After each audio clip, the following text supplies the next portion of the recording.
Why is my camera?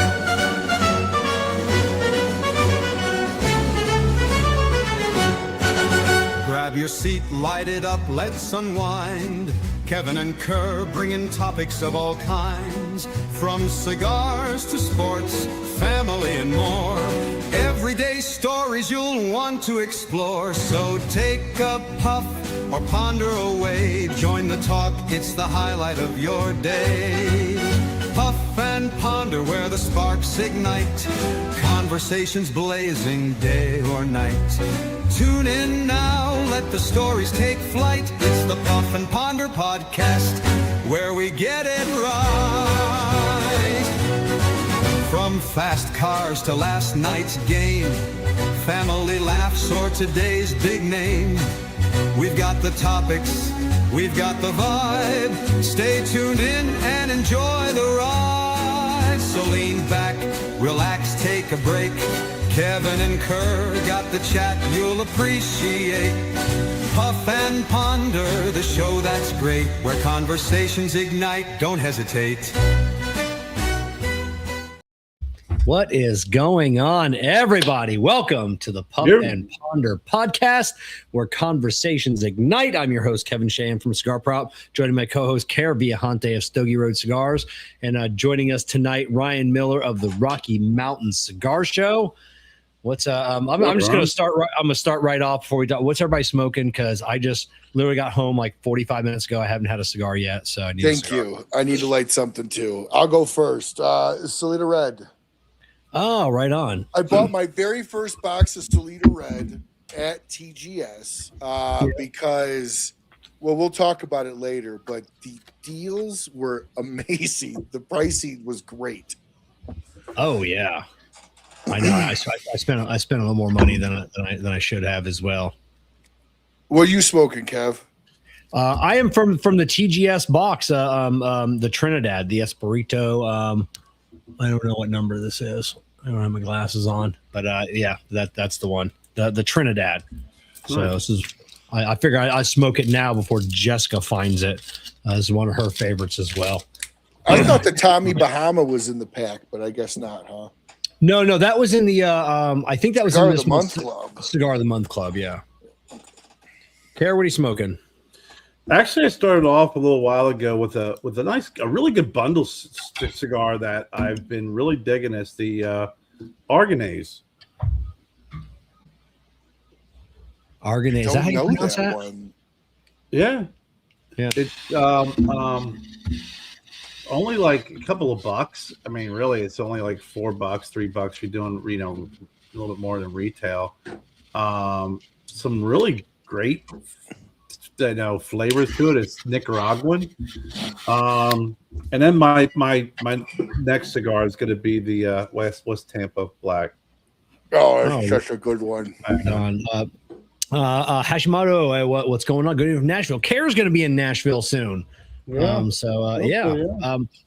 It's Wednesday. Well, we Kerr had a thing on Monday. I was out of town this weekend as well, so I had to get some stuff finalized on Monday. We wanted to do the Great Smoke recap show. Ryan's available on Wednesday, so we'll figure let's do a Wednesday night and kick it off the TGS recap. Kerr, you were saying you said you were on back behind the green room, a modified Daniel diet. What is that?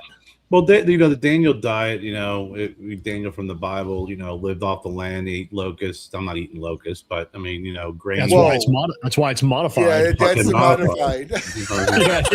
Yeah. I have Jen outside right now collecting locusts. But no, I like grains. Going to reptile stores. Yes, berries, nuts. It really it's a lot of in that realm. But I've introduced lean meats. So like Jennifer will make me quinoa and salmon, or pork, because I love fish. White fish. I for meals after I'm done with my meal, I'll get a handful of nuts. Throughout the day for lunch, I had a salad and some salmon, and I'll have some berries or a banana, something like that. So it's just a modified version where you introduce the lean meats. Oh, right on. And I don't. I eat all types of fish. Care. I don't prescribe to just the one race of fish, but that's just me. So, well, I love the eater.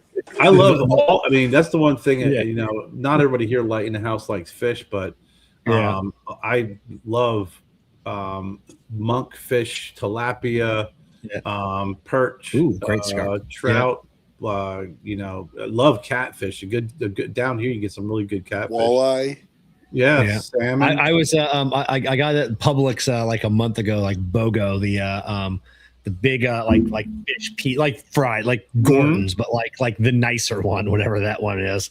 And I was just in the mood for fish tacos. Hadn't had fish tacos in like 2 years, and I had fish tacos every day for like 7 days. I just ate them every day.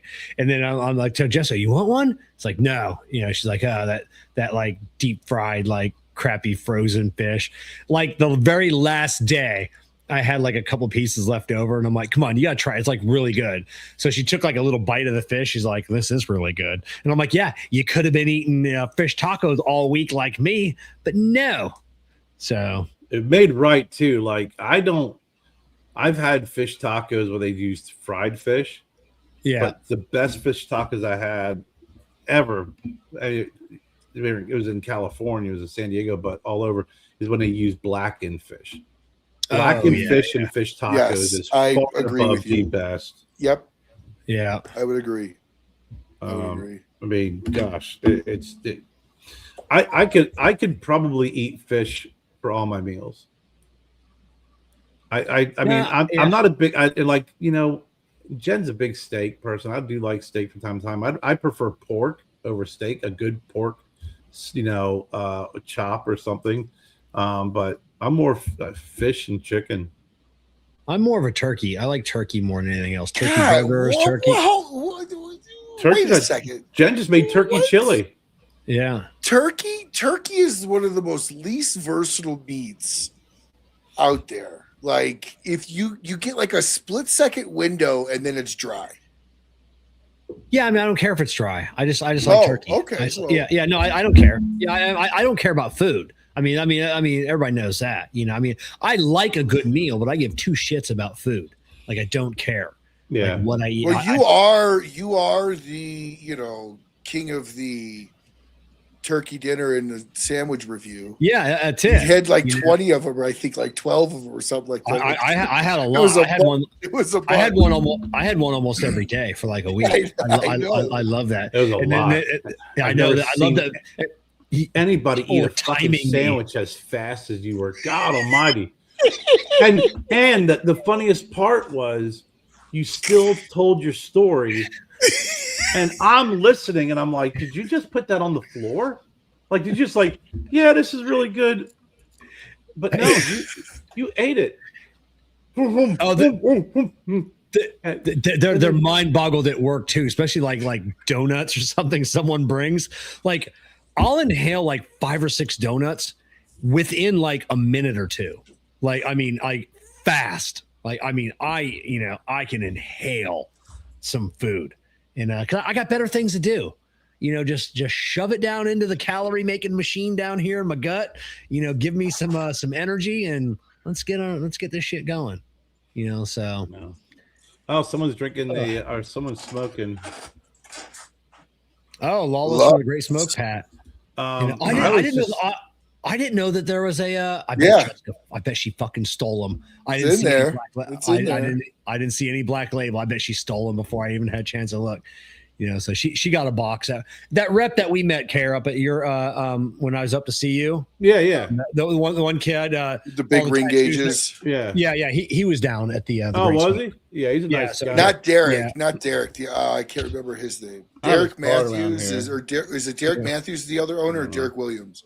I think Derek Matthews is Derek Matthews. That's right. So, but yeah, so Jess bought a box just so she can get another poster. I'm like, brilliant. They printed that off for 50 cents. I'm like, oh yeah, hey, can I have that poster? If you buy a box, deal. Yeah. Deal.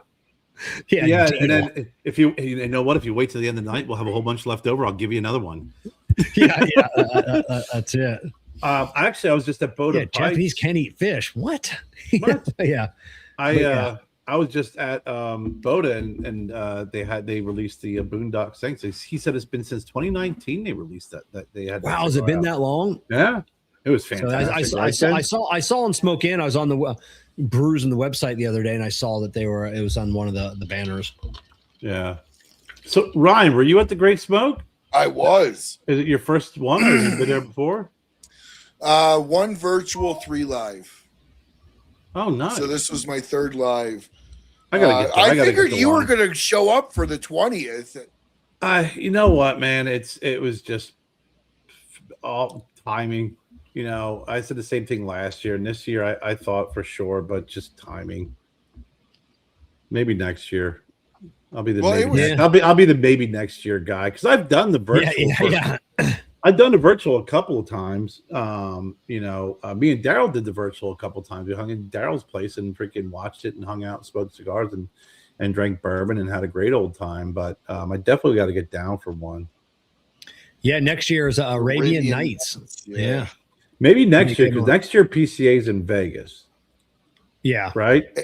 Yeah. I don't know if I want to go to Vegas. I'm Jessica and I, we aren't going. So maybe next year's Great Smoke makes sense. Yeah. Abe's actually already approached me to be one of the belly dancers. So oh yeah. I got to really get myself into shape this year. He's giving you a year. He's giving you a year, Ryan. You figure I've got enough real estate to do some sell some banner ads or something. Yeah. Like that's it. What? Yeah. We're on now. Kevin did Ryan. No. I'm fucking having a conversation the whole time.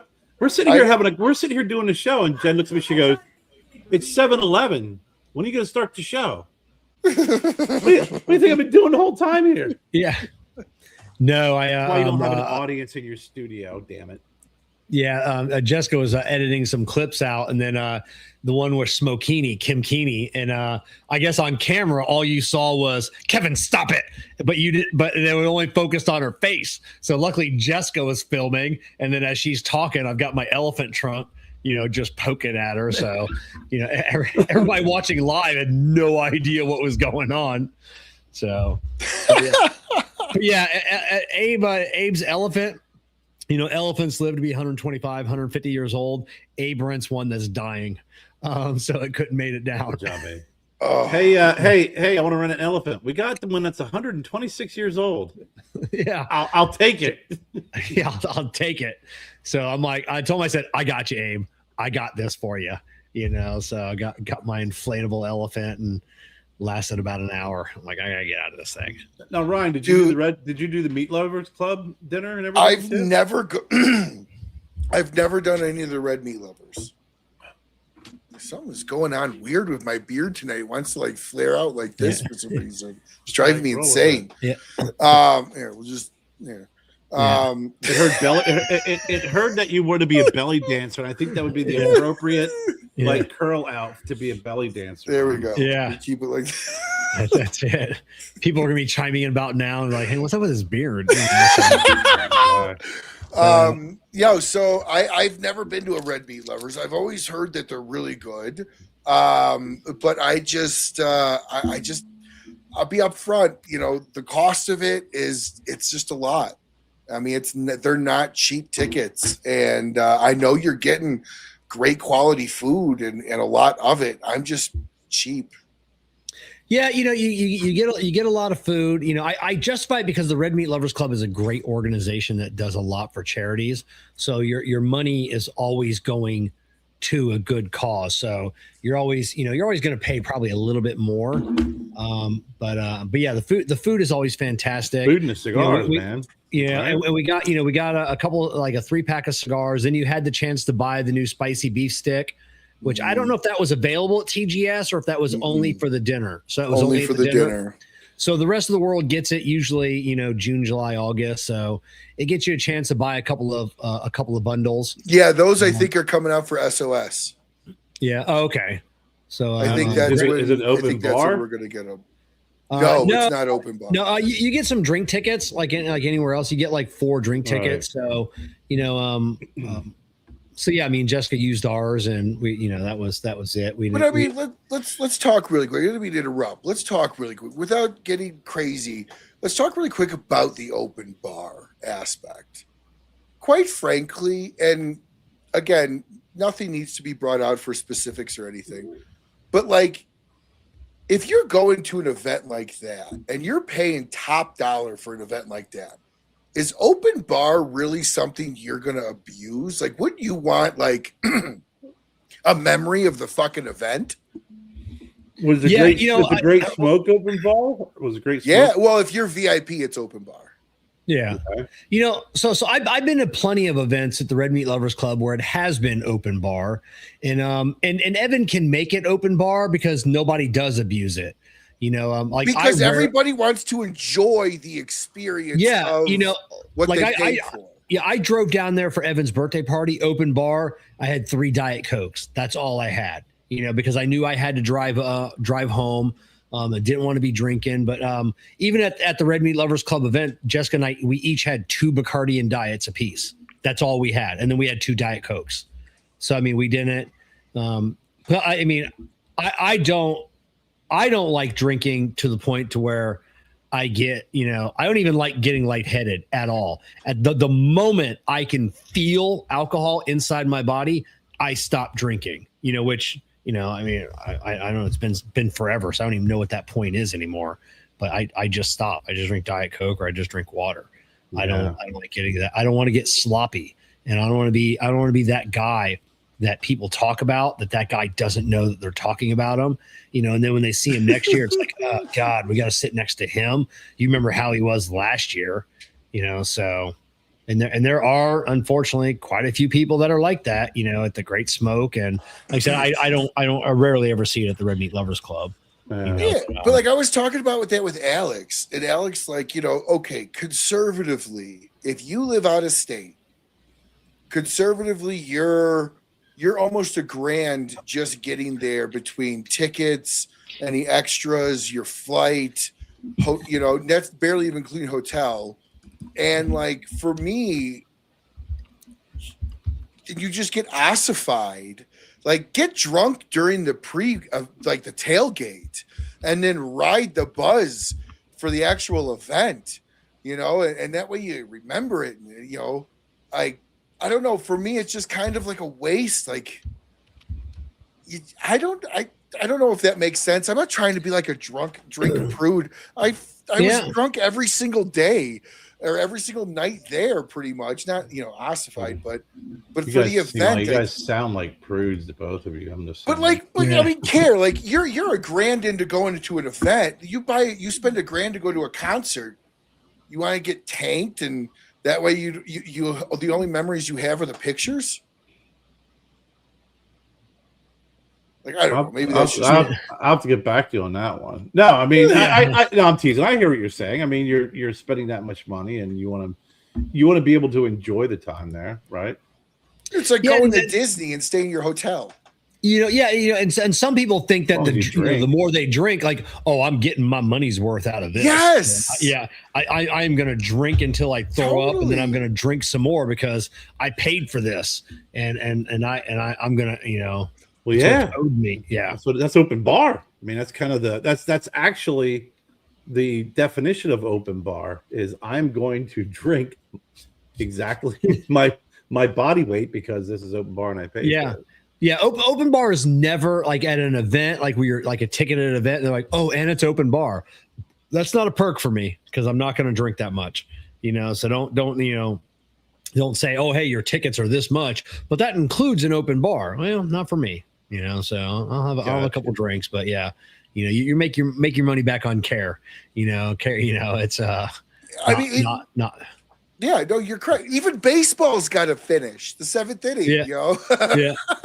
I don't know. That's just me. It's a lot of money for you to not remember. Yeah. But and I think they end up doing well though when you have open bar. I mean, because like you said, most folks don't abuse it. They're gonna have probably more than they normally would have if it was cash bar. But the price that you're paying and the cost of alcohol, and usually they usually have like lower rail alcohol with maybe a couple of there's always you always have those couple of bottles that makes it look like right. Yeah, it's like would you like a scotch? Yeah, would you like to have or do you want the tequila? Do you want Jose Cuervo, which is their top shelf, or would you rather have Don Juan Cooper? In a plastic bottle, when they drop it, it bounces back up. But I also know it did have the effect that it did have on me. Having a few drinks, I spent more than I expected because I had enough to loosen me up. And I'm like, I can do it. Come on. I can tell you that much. So from that side, it was definitely a positive. Yeah. So how was the event overall? Was Boofy there? It was Boofy, of course. Yeah. Somebody gave Boofy this massive lollipop dick. Did you see that, Kevin? No, I didn't. Oh yeah. So I don't know who it was. It was obviously they knew each other. I mean, literally, the thing was like this. I was standing right next to him. He turned around. He goes, "Here, grab it." Yeah. Oh my god. And he brought his wife, Kerr. We got to meet Mrs. Boofy. Nice. Yes, he did. And she is an absolute sweetheart. She is so nice. And she offered me some of her popcorn. I'm like, oh my God, Matt Booth's wife's offering me his popcorn. Matt Booth probably had some of his popcorn. Matt touched his wiener. So if I eat this popcorn, it's like me touching Matt's wiener. That's exactly what went through my head the whole time. Did it? Yeah. It did. Black light up. That's it. It was the Kevin Bacon thing. The 7 stages to Matt Booth's wiener. The 6 degrees. 6 degrees of Matt Booth's wiener. Boothie's So it was all through his wife's popcorn. So she was super. Was there a hole sweet in the bottom of the popcorn container? That's it. That's Boothie special. I saw that there was a lot of folks here, and Ryan, I did see recently that you had Michael Knowles on. Oh, awesome. Yeah, because we met him at PCA last year. Super freaking nice dude, right? Oh, I mean, now, oh my God, I'm curious when he was at this event with the political environment and everything else. Did he get any shit? Were there any Comrade Jimmys out there giving him some shit? Comrade Jimmys. I'm sure there was nothing that I could really necessarily speak to or not, but I'm sure there was people. But here's the thing. He was such a nice guy. I mean, he recognized me. Nice like guy. I walked up to him and cried, "Hey, Ryan!" I'm like, "You did not just remember my actual name from like 3 weeks ago." Okay, cool. I gave him a shirt. He held it up. He was a super nice guy. Here's what I would say to anybody that's got I would say to anybody that's got a problem with his politics. Don't smoke cigars. 90% of the manufacturers overwhelmingly agree with stances that he takes. And he wasn't there as Michael Knowles from Michael Knowles Show. He was there as Michael Knowles from Mayflower Cigars. And he actually kept everything political free. Like, even in the interview, that's the thing is when you see him, yes, he's a celebrity. Yes, he's known for his politics, but you're at a cigar event and you're there for the cigars. So if anybody did decide to open up the political can, shame on them. For sure. Like you said, they shouldn't be there. Correct. Or know the room. I wouldn't necessarily say don't be there, but just know the room. Like that's not a time and place to bring up politics at an event like that. I'm going to push back on that though, Kevin. Yeah. I am going to say don't be there because obviously you can't read the room. Yes. So you shouldn't be there. Or maybe you had too much at the open bar and then you decide that you're going to get a little bit of freaking, liquid courage to say something that is completely inappropriate because you, first of all, can't read the room. And when you've had too much alcohol, you obviously freaking all common sense, if you've had any very little to begin with, are lowered. So now you are going to say stuff and you're being highly inappropriate in an event that is really a celebration of the Smoke In 20th anniversary, and more importantly, cigars. Yeah, totally. Sorry, I didn't mean to interrupt you, but I just like I said, I wasn't privy to hearing anything if anybody shouted out or said in passing to him, or I didn't hear anything through the grapevine. I will tell you, he was surrounded with 2 security guards that looked like they could have done some damage. Oh, was he? I only saw him for a brief second. The 2 guys that were 10 feet away from him the whole time in suits. That was his. That was. Oh, okay, I didn't so, man. I mean, I walked up to him. Well, I asked him. I was you like, never "So." fucking know, man. That's I'm like, a "Are crazy you environment, bro?" Yeah, I told him, like, so without getting into anything you can't. Have you had anything crazy happen in the event so far? And he's like, no. Everyone's been great. They're like, both of them looked at us like, this is not the type of event we're remotely concerned about. Yeah. No, I mean, after what happened with Charlie Kirk, man, all those high profile, especially on the conservative side. I mean, you definitely got to beef up your security. Well, I guarantee you, if Knowles had 2, Shapiro's probably 6. Shapiro's gotta have, he's got the guys with the fake arms holding the Tech 9s under the code. Yeah. Exactly. And then Candace Owens as well, more and more going out there, she's probably got, same with Tucker. Tucker going to jail or what? They arrested him yet, or that's been following that story the last few days. God, he says the Tucker, CIA spied on him. No, the one I don't know, is she a congressman or whoever that lady was? Turn him into the Justice Department for failing to register as a foreign agent or something because he had talks with the Iranian president. He's also pretty close with Cutter. He's got So he's. Oh yeah, he's afraid that they're gonna come after him. I mean, I don't think they care. Trump's got bigger stuff to fry. Oh, but plus, he's been to the White House a number of times. I think he's got. That's not. I don't think that's him. Oh, speaking of Trump, without getting political, that was really cool. I've never seen Air Force One in person before. Oh, you haven't? It was there over the weekend. We drove past it. Yeah. It was awesome seeing it. It's not like you get close to it, but I mean, it's a 747 or 7777 or something like that. So it's a huge plane, but that was really cool to be able to see that for the first time. Yeah, up in Sarasota, they have a whole big area where people actually just spend all day there, and it's a plane watching. It's like a big fence; you can't get anywhere near any plane. But I mean, it's got room for dozens and dozens of cars, and people be out there, and that's where we used to go when before Air Force One came in, because I like seeing the like the big, I don't know, the 130s, the Hercules, whatever, the big planes that brings all the limos, and then like the big door comes down, then you start seeing the beast come out, and like the Tahoes and everything else. Those are massive. I lived in an apartment complex by Dover Air Force Base, and they used to do touch and goes. Yeah, and at noon we'd be hanging out watching TV. And they would come over our apartment complex. It would be that loud. You couldn't hear the TV. And then as they started going away, you could hear all the car alarms in the parking lot going off because it would set off all the car alarms. Yeah. As we drove by, I'd mentioned to Jessica, I go, man, doesn't that just fill you up with pride? Not that was Trump that was there. It was just seeing Air Force One. It's just seeing and I think, I don't know who we're talking to when we were at the Great Smoke. And I'm like, man, when that plane lands in a foreign nation, one man doesn't get off that plane.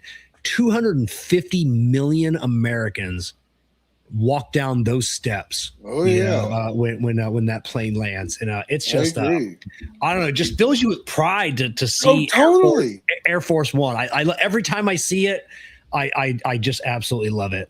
And regardless of the president, that shouldn't matter. Like, the president represents us. There's presidents I disagree with. You better believe I disagree with Obama. You better believe if given the opportunity, I'd shake the man's hand and take a picture with him and go, dude, I never, just because I don't agree with you, like, I'm not the type of guy that goes, oh, I never would even talk. No. Do you know what kind of a privilege that is to be one of the rare few people that actually shakes the hand of a president? like in a Oh, legitimate way, take a picture. That is an honor, regardless of the side that they're on. It's the office that's the honor. You know what's funny, Yeah. Ryan, is that I told the story before. This was years ago.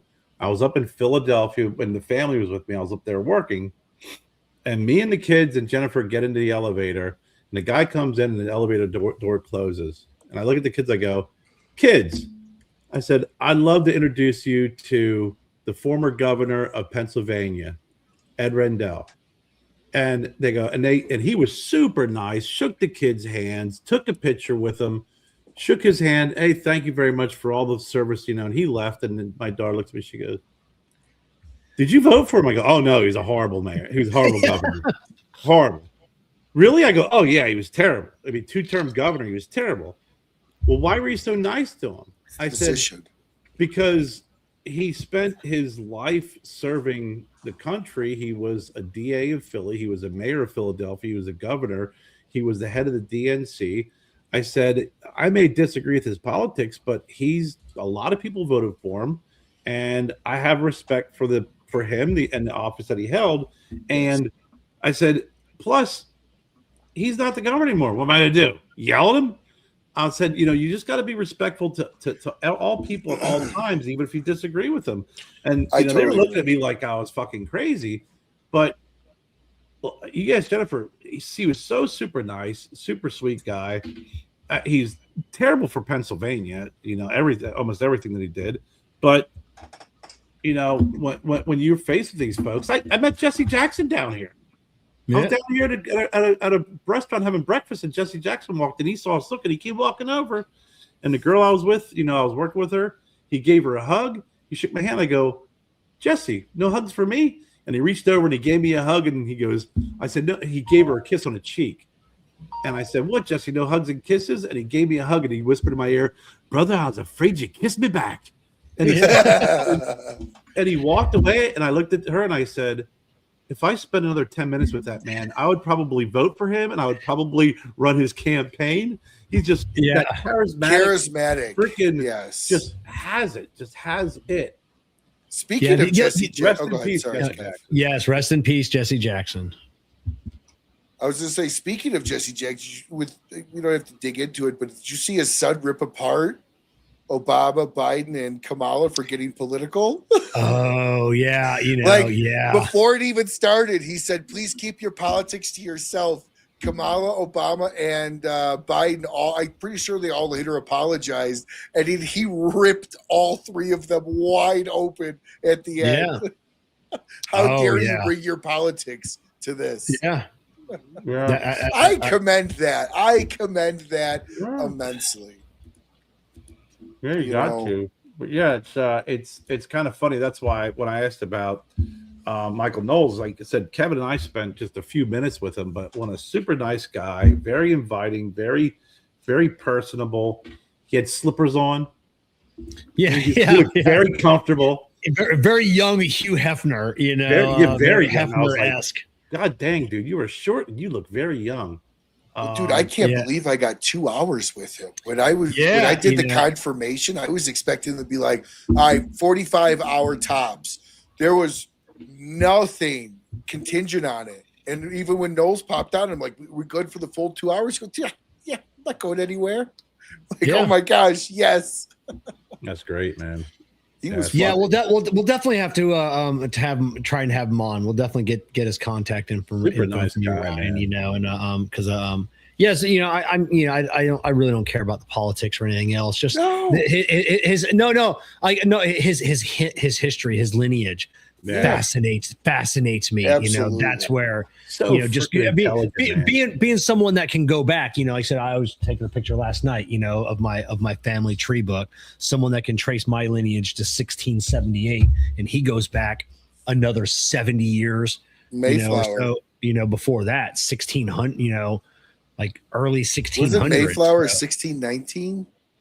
No, it was the 1619 project I'm thinking of. It's right around the early 1600 to 16. When did the Mayflower Kerr? Our guru here. I think it was like 1600 to 1610 or so. Speaking of that, did you hear that where he bought his first cigar from? No. Our friend Paulie over at La Casa Grande. Oh yeah. Very first cigar he 1620. ever bought. What's he even that? said it on the 1620. November 21st, 1620. It landed at Cape Cod. Yeah. Wow. So, Yeah, no, Noel said on the stage and even said on my show, the very first cigar he actually bought was at La Casa Grande in New York. Yeah, I didn't get a chance to talk to Paulie when there at the show. You know, I don't know what you know, I know he's trying to make the rounds, so I don't know what his I really don't know a lot about him or his company. I know he's making cigars for people, but I know it's got to be it's still a small factory. I don't know if he's there's a lot of questions with Paulie, you know, that I'm inquisitive of, you know. So well, he can't really take it on at the New York, so he has to get a facility, a manufacturer to help him with the big releases. Like it was Epic that helped him with Bronx Tale, and then it was Sanj Patel that helped him with Prodigal Son. Yeah, and then I think Sanj works with a couple of factories now. Sanj's son has a factory, from what I understand. Yeah, and then I know made Prodigal Son. Yeah, and then I know Sanj has worked with Art Garcia, Segovia de Esteli. That's a great cigar. That's silver, right? Yeah, that silver or black. I think it was silver. I think you're right. Silver, yeah, that was a really good one. Yeah. Yeah. So Art's a really good guy, really good blender. It's funny when you talk about, we're talking about celebrities and their involvement in the cigar business and the truly legitimate and really into it. I want to interview Conor McGregor because he's an interesting dude to begin with. And, but I smoked his cigar, Notorious, and I've had his proper 12. You had a cigar. Neither did I. I've had the proper 12. Proper 12 was really good. For an Irish whiskey, it's not bad. I'm not a biggest fan of Irish whiskey, but it's not bad. It depends. I've had had Irish whiskey called Writer's Tears, which was freaking out of this world. Awesome. Proper 12 was pretty freaking solid. It was a solid whiskey for sure. Yeah. I prefer the Bacardi of Irish whiskey, and that is Jameson. Bacardi? The Bacardi of Irish whiskey is Jameson.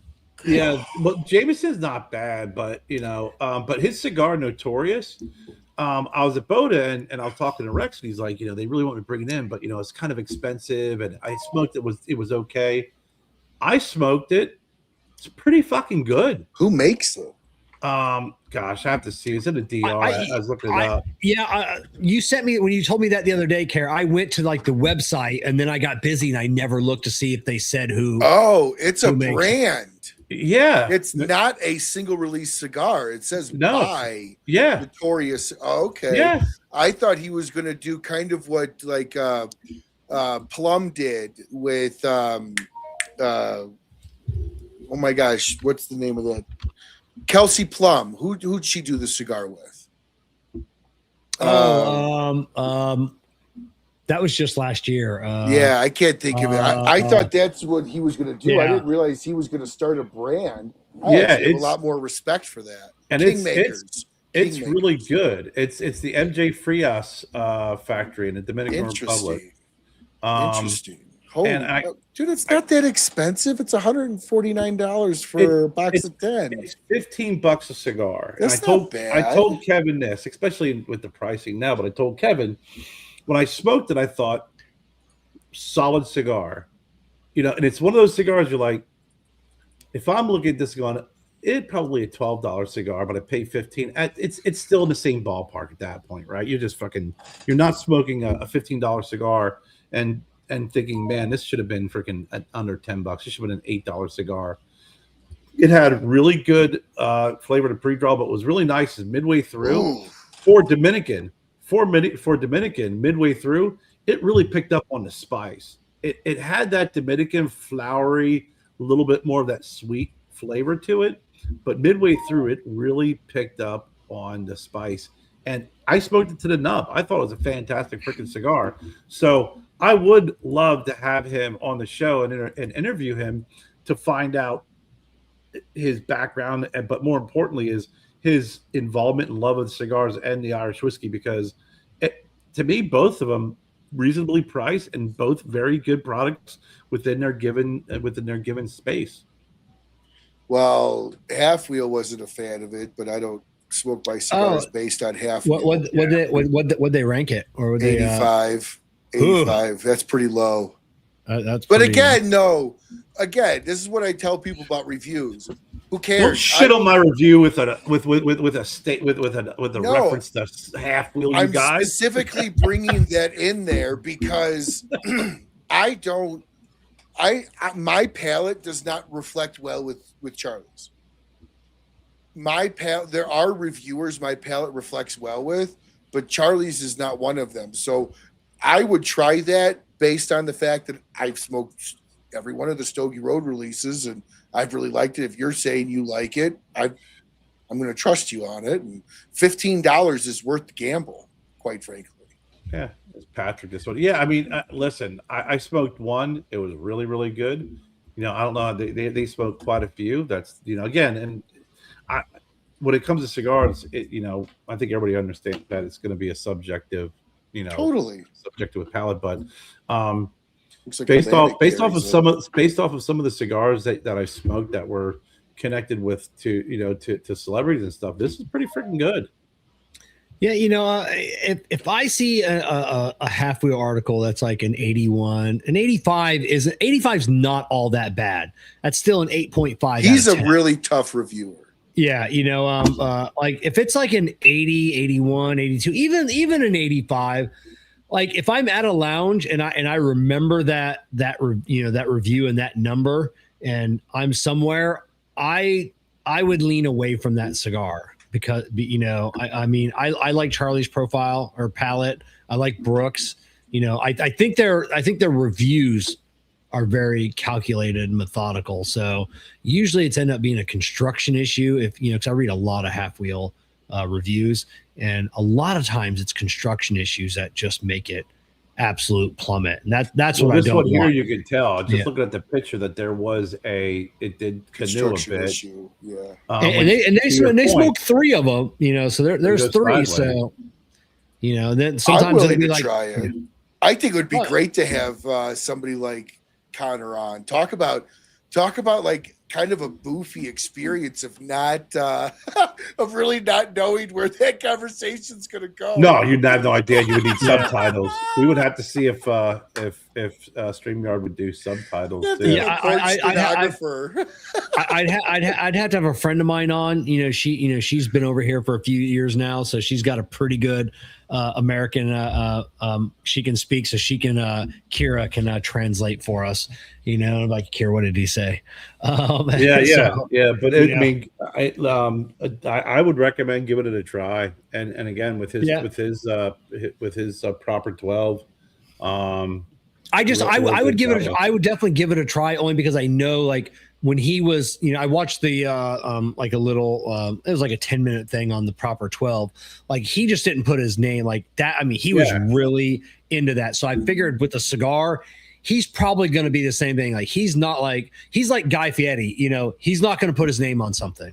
Well, that's why I thought it was going to be more of a Kingmakers thing, where it was like he is a line made by another manufacturer, but it's actually a brand he started. That gives me a lot more faith in the cigar to begin with. Yeah, that's like Michael Knowles and Mayflower Cigars. Man, like, that is a cigar smoking celebrity that started. And I loved it when he was, I think I'd mentioned it before, but when he was in that round table and it was like Michael Knowles, like one conservative versus 25, the Jubilee round table. Yeah. I'm watching a good one now at Jillian Michaels, and it's good. But yeah, when they introduce himself, what's that? You made a noise. Do you not like her?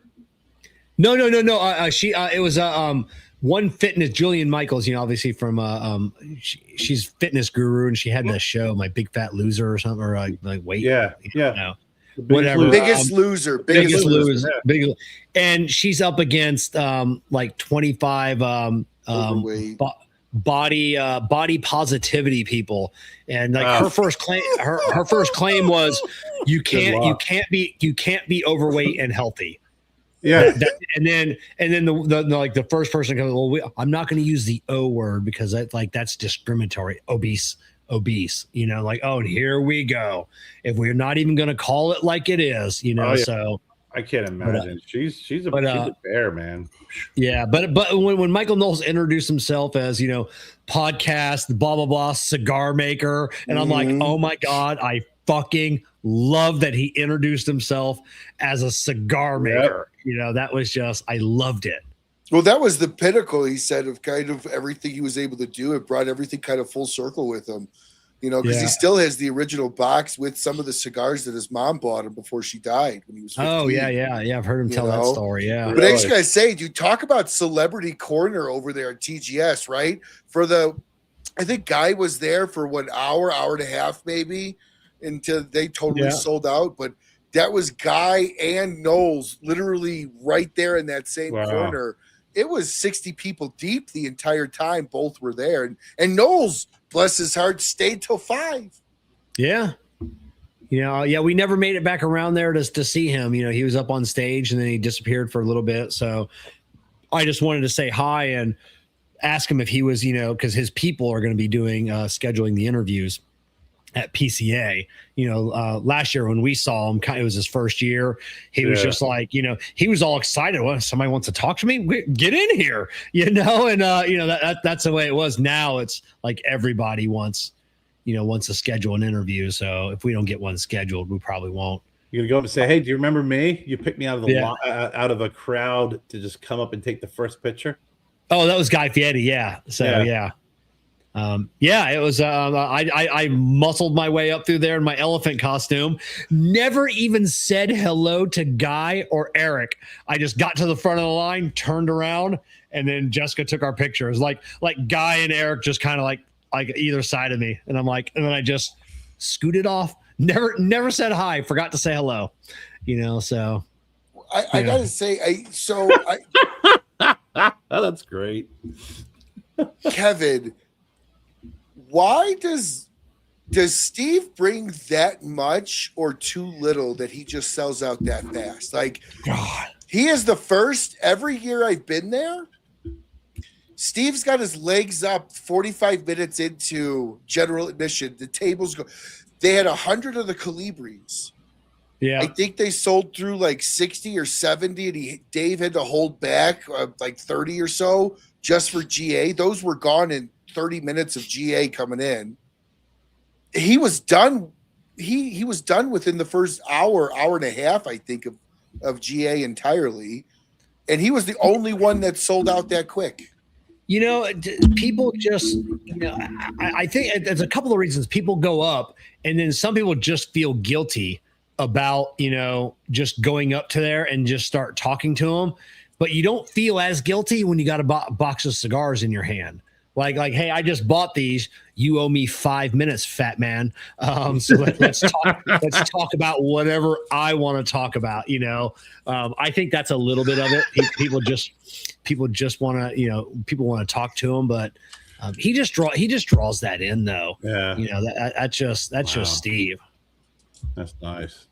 You know, but it was you know, I made it in my post, I think last night or 2 nights ago. You know, it's just, you know, after the Great Smoke, you know, Chris Monaco stopped by, him and his wife Kerr.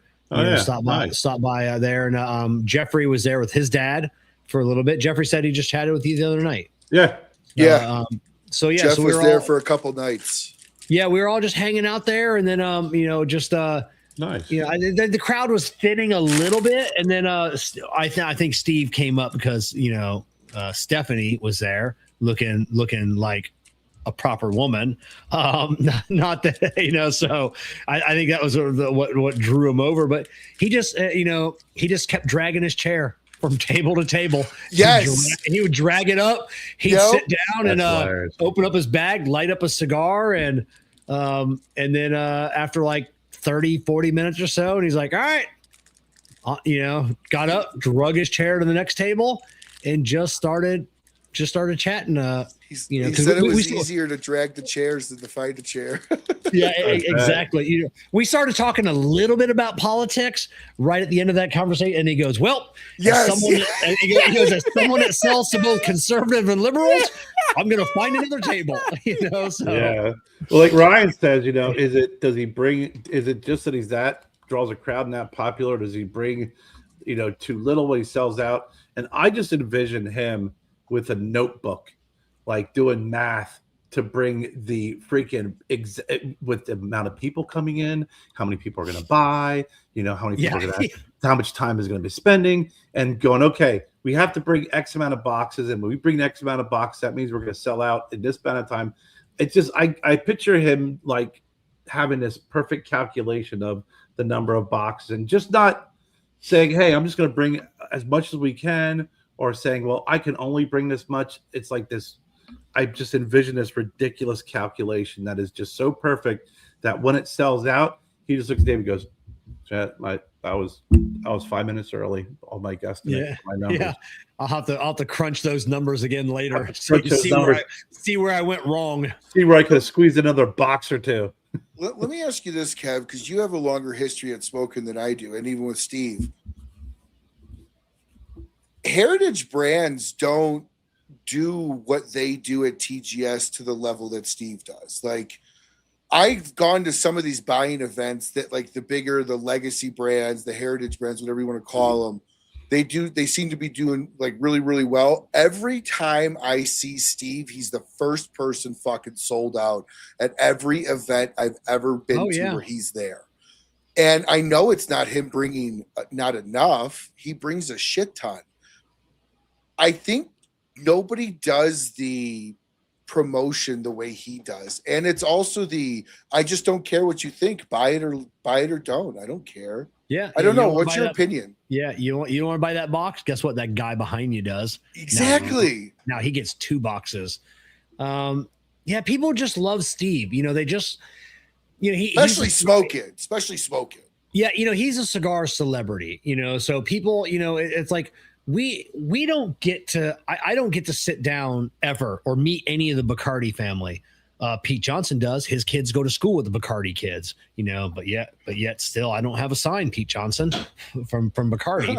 We're just gonna leave that there. But yeah, I mean, whether it's shoes or whether it's, I'm not privy to the Diet Coke family. But yeah, and yet in the cigar world, we get that intimacy with people that we consider celebrities, and nobody is doing it like Steve Saka right now. You know that you can tag him in a post, and there's a pretty good chance he's going to respond or answer your question. Yeah. Or go to an event, you'll get to have a few minutes with them. And Matt Booth does a great job. Matt Booth's not behind the booth at all. He's always out in roaming the crowd. And Pete Johnson does the same thing. Pete's never behind the counter. Pete's always, outside the booth. Missed him this year. Yeah, I know. It kind of sucked. But yeah, people just want to, they just want to be around Steve, because he tells great stories. He tells it like it is. And he makes great cigars. That's the perk of it. He makes fantastic cigars. So it's easy, to want to buy some and hang out in line and meet him. And, his whole crew, Cindy was there, his wife, and Edka, the Florida rep, and Dave Lafferty, the national sales manager, and Miss Duque. Chris Duque wasn't there, but Steve just draws a crowd because he just doesn't give a fuck, and I think people like that. People appreciate that he's not trying to, suck up to them, oh, hey, you like that? I like that too. It's, he's like, nah, that's dumb. That's dumb. I love that. So, but no, right in the VIP, he was the first place that had a line. He had 20 people deep the second the door opened. Yeah, I've seen people line up behind the bathroom just because he went in, because they thought that seriously, like, oh, is that where he's doing interviews, or that's where he's doing a meet and greet? So they started forming a line like he's taking a piss. You know, Kevin knows this because he started the line. Yeah. You know, but yeah, no, he's just peeing, folks. You know, just give him a minute, he'll be out. You know, so, but yeah, people just love Saka. Everybody seemed to have done really well, though. Black Label, I'm pretty sure, sold out. I know Steve sold out. Espinoza, I think, sold all but 1 or 2 boxes. Paulie did really, really well as well. Boofy, I think, sold everything. My father sold most of it. West Tampa sold most, if not all of it. West Tampa had nothing at the event. Devil Crab went like that. You know, like you know, because that was the after party. You know, or the at you know at there, and like I got there and I look at the table and Ricky's like, I hardly have anything left, so we bought some devil crabs. Did you smoke that finally? No, not yet. You haven't smoked the devil crab yet? I'd never smoked one before, so I really? picked up I picked up a few. They're delicious. While we were there, I picked up like a 5-pack of various cigars and a couple of devil crabs. So yeah, and then the night before 20 count. Yeah, and then then a couple of places around here finally carrying them. Yeah, and then the night before was Foundation, and he was, by the time I got there after the dinner, he was running really low, and I'm like, I wanted to pick up a box, and I'm like, oh, what do you got left? And he had I think it was the Wise Man Maduro, but the double Corona. And I'm like, oh, I'll take that box. And he goes, that's the last box we have. Like, that's like, they don't have any in inventory, none in the warehouse. Wasn't that the original Wise Men blend, though, that you picked up, I thought? I can't remember now. I thought you told me you jumped on it because that was the original blend that they found here at Smokin' and put it on the table. I can't remember. I thought that's what you had told me. Yeah, it may have been it. I don't know. It was because they had some of the Matepas there. Yeah. That they Nick didn't bring them. Abe had them in the shop, I guess. Yeah. But that was, I smoked one or 2 already, and man, what a great, you know. And I like a double because I'm a fast smoker anyway. So I mean, I prefer a double Corona over a 7 by nice and 60. You know, anything else. Well, dude, the 1810 was a great release for him too. Yeah. That was. Did you pick? You got a couple of those, I'm sure. No, I didn't get any of those, and I never got his 10th anniversary either. So they were out of these by the time you bought your box. Yeah. No, they didn't have any. Oh wow. Okay. Yeah. I'm glad I bought what I did then. Yeah, they didn't have any, and but yeah. So I was hoping to at least have some 10th anniversary in stock. So I was going to pick up a couple, if not a box of them. So, because everybody's just raving about his 10th anniversary. So, but yeah, no. Yeah, I got to ask him Maduro. Yeah. So super cool. I know. I just got a confirmation that our 10th anniversary cigar landed in Miami at 5:45 tonight. Nice. So can't wait to get you guys some of those and get your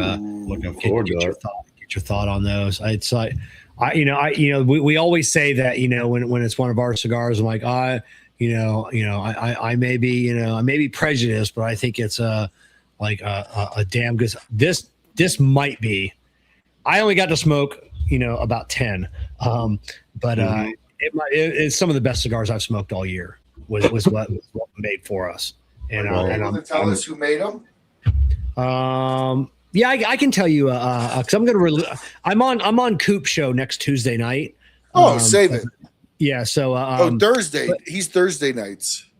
No, I think we're doing next Tuesday. Oh, okay. He's normally after my show. Yeah, so it's Cavalier. So nice. Oh, yeah, so yeah, dude. So but yeah, it's that's gonna be a great cigar. It's insane how good it is. I mean, I'm just I don't want to sell them. I don't. I just want to keep all of them. Wow. And be like, fuck it. I'm hoping it goes over well. So this will be an ongoing release, not just the 10th anniversary. Nice. That's how much I love that cigar. I know the cigar bands are pretty tight. Yeah, super cool. Would you ever go nationwide with any of your releases, Kev? If Cavalier said, "Let me take it nationwide for you." Yeah, I've had talk in the past of manufacturers wanting to work with me, and then and then doing a nationwide release. And then I just one thing. I mean, they get so busy, and then I get busy, and I never follow up. But yeah, if someone else wanted to do it and then take it as a nationwide release, we've got one that we may end up doing a nationwide release on a cigar later this year or next year. We'll see how it goes, but yeah, I have no problem with it. I just don't want to do the legwork. That's with the full-time job, and then having to, if another manufacturer said, hey, we'll do the boxes, we'll put it in our distribution channel, and you'll get 50 cents, that's 50 cents cigar, 50 cents a cigar, and I'm like, I'll take it. So it's unless you are committed to it full time. I mean, like what I was doing and I've done is you have to almost pull it back and say, okay, I'm just going to be a local brand, because I can make it to the local shops. I can do events at the local shops. I can make appearances at the local shops. I can't expand out more than that because, like you said, you got a full-time job, and you just can't hit the road and say, hey, Jessica, come on, let's go visit the Northeast, for the next month.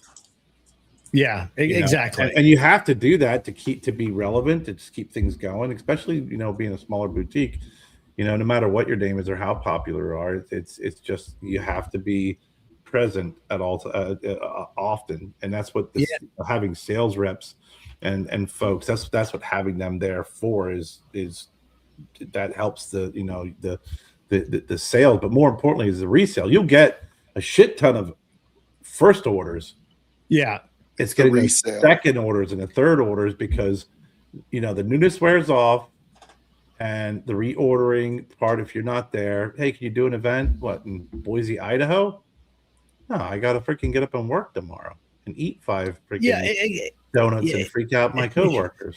Yeah, and Kerr, like we've interviewed them, Ryan, you've interviewed those same people, the ones that, kudos to them. They jump right into it. Like they quit their jobs and they're like, we're going to be, and then some of them do absolutely great. What is the, that brand in the Northeast, oh shit. Apostate? No, Apostate's I left. Northeast. Okay. What is it? What is it? It's one of Jessica's favorite companies. God damn it. I'll never remember it. I don't even remember their cigars. And oh well. But they let Kerr, we interviewed them, so just take my word for it. But they left their jobs and jumped right in. And no, go ahead, keep going. I think they had like the ship themes and their PCA. One year they had like a wagon train. That does not help anybody. You're killing me. I'm thinking Chuck Wagon and the Mayflower now. So you're not helping. Are you talking about the guy that had 13 different tobaccos in his cigar?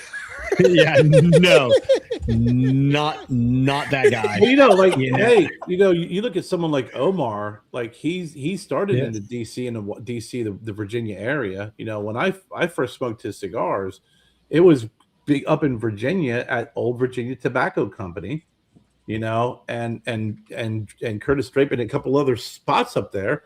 And that's where his brand started, was just being kind of that local, hey, here's our local NASA, Fertillo cigar. And, after you. 724. 724. Yeah, 724. I'm gonna check out Coop's big list. Because now it's going to. I think that's who you're talking about, isn't it? No. Kurt Kendall. No, I'm not talking about Kurt. No. But that's, thinking back, what was it now? 10 years ago, 10 years ago, when I met Omar and was smoking cigars, it was really going into the Old Virginia Tobacco Company. If you've ever been to one of those companies, the cigar shops are massive, they're huge, and seeing his cigars there, and had local brand, local owner, blah blah blah blah blah, and he obviously jumped in, head first and has done quite well. I will say I took my hand. One of the reasons why Juan, Kevin, and I got close is I was a fanboy of theirs very early on. Loved Protocol cigars, still love Protocol cigars, and I love Protocol cigars being brought into the smoking family. Like, it's fantastic. Well, I'll tell you, man, I tried. This is a guy, I got 25 years of enterprise sales experience. Cigar sales was one of the fucking hardest versions of sales I've ever had to do. Like fighting for that space. Kerr, I don't know how you did it. Fighting for that space, man, it's cutthroat. It's tooth and nail. It's call me in 6 months, call me in 3 months. Maybe if I get my tax return, maybe if I do this, if this other brand falls out.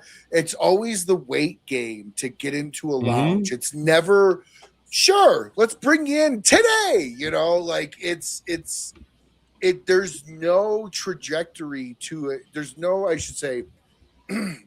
There's no underlining scope that you can base a sale on to get into a cigar lounge. Like in enterprise world, I can almost kind of map out how the conversation is going to go, but it's very much different in the cigar world. And that was the hardest part of doing that. It was just, and I know the owners of the lounges I was trying to get in, and they were still telling me no. I'm like, what do you mean? Like, I know you. You're like a friend of mine. Sorry, dude. Like, it's different. Yeah.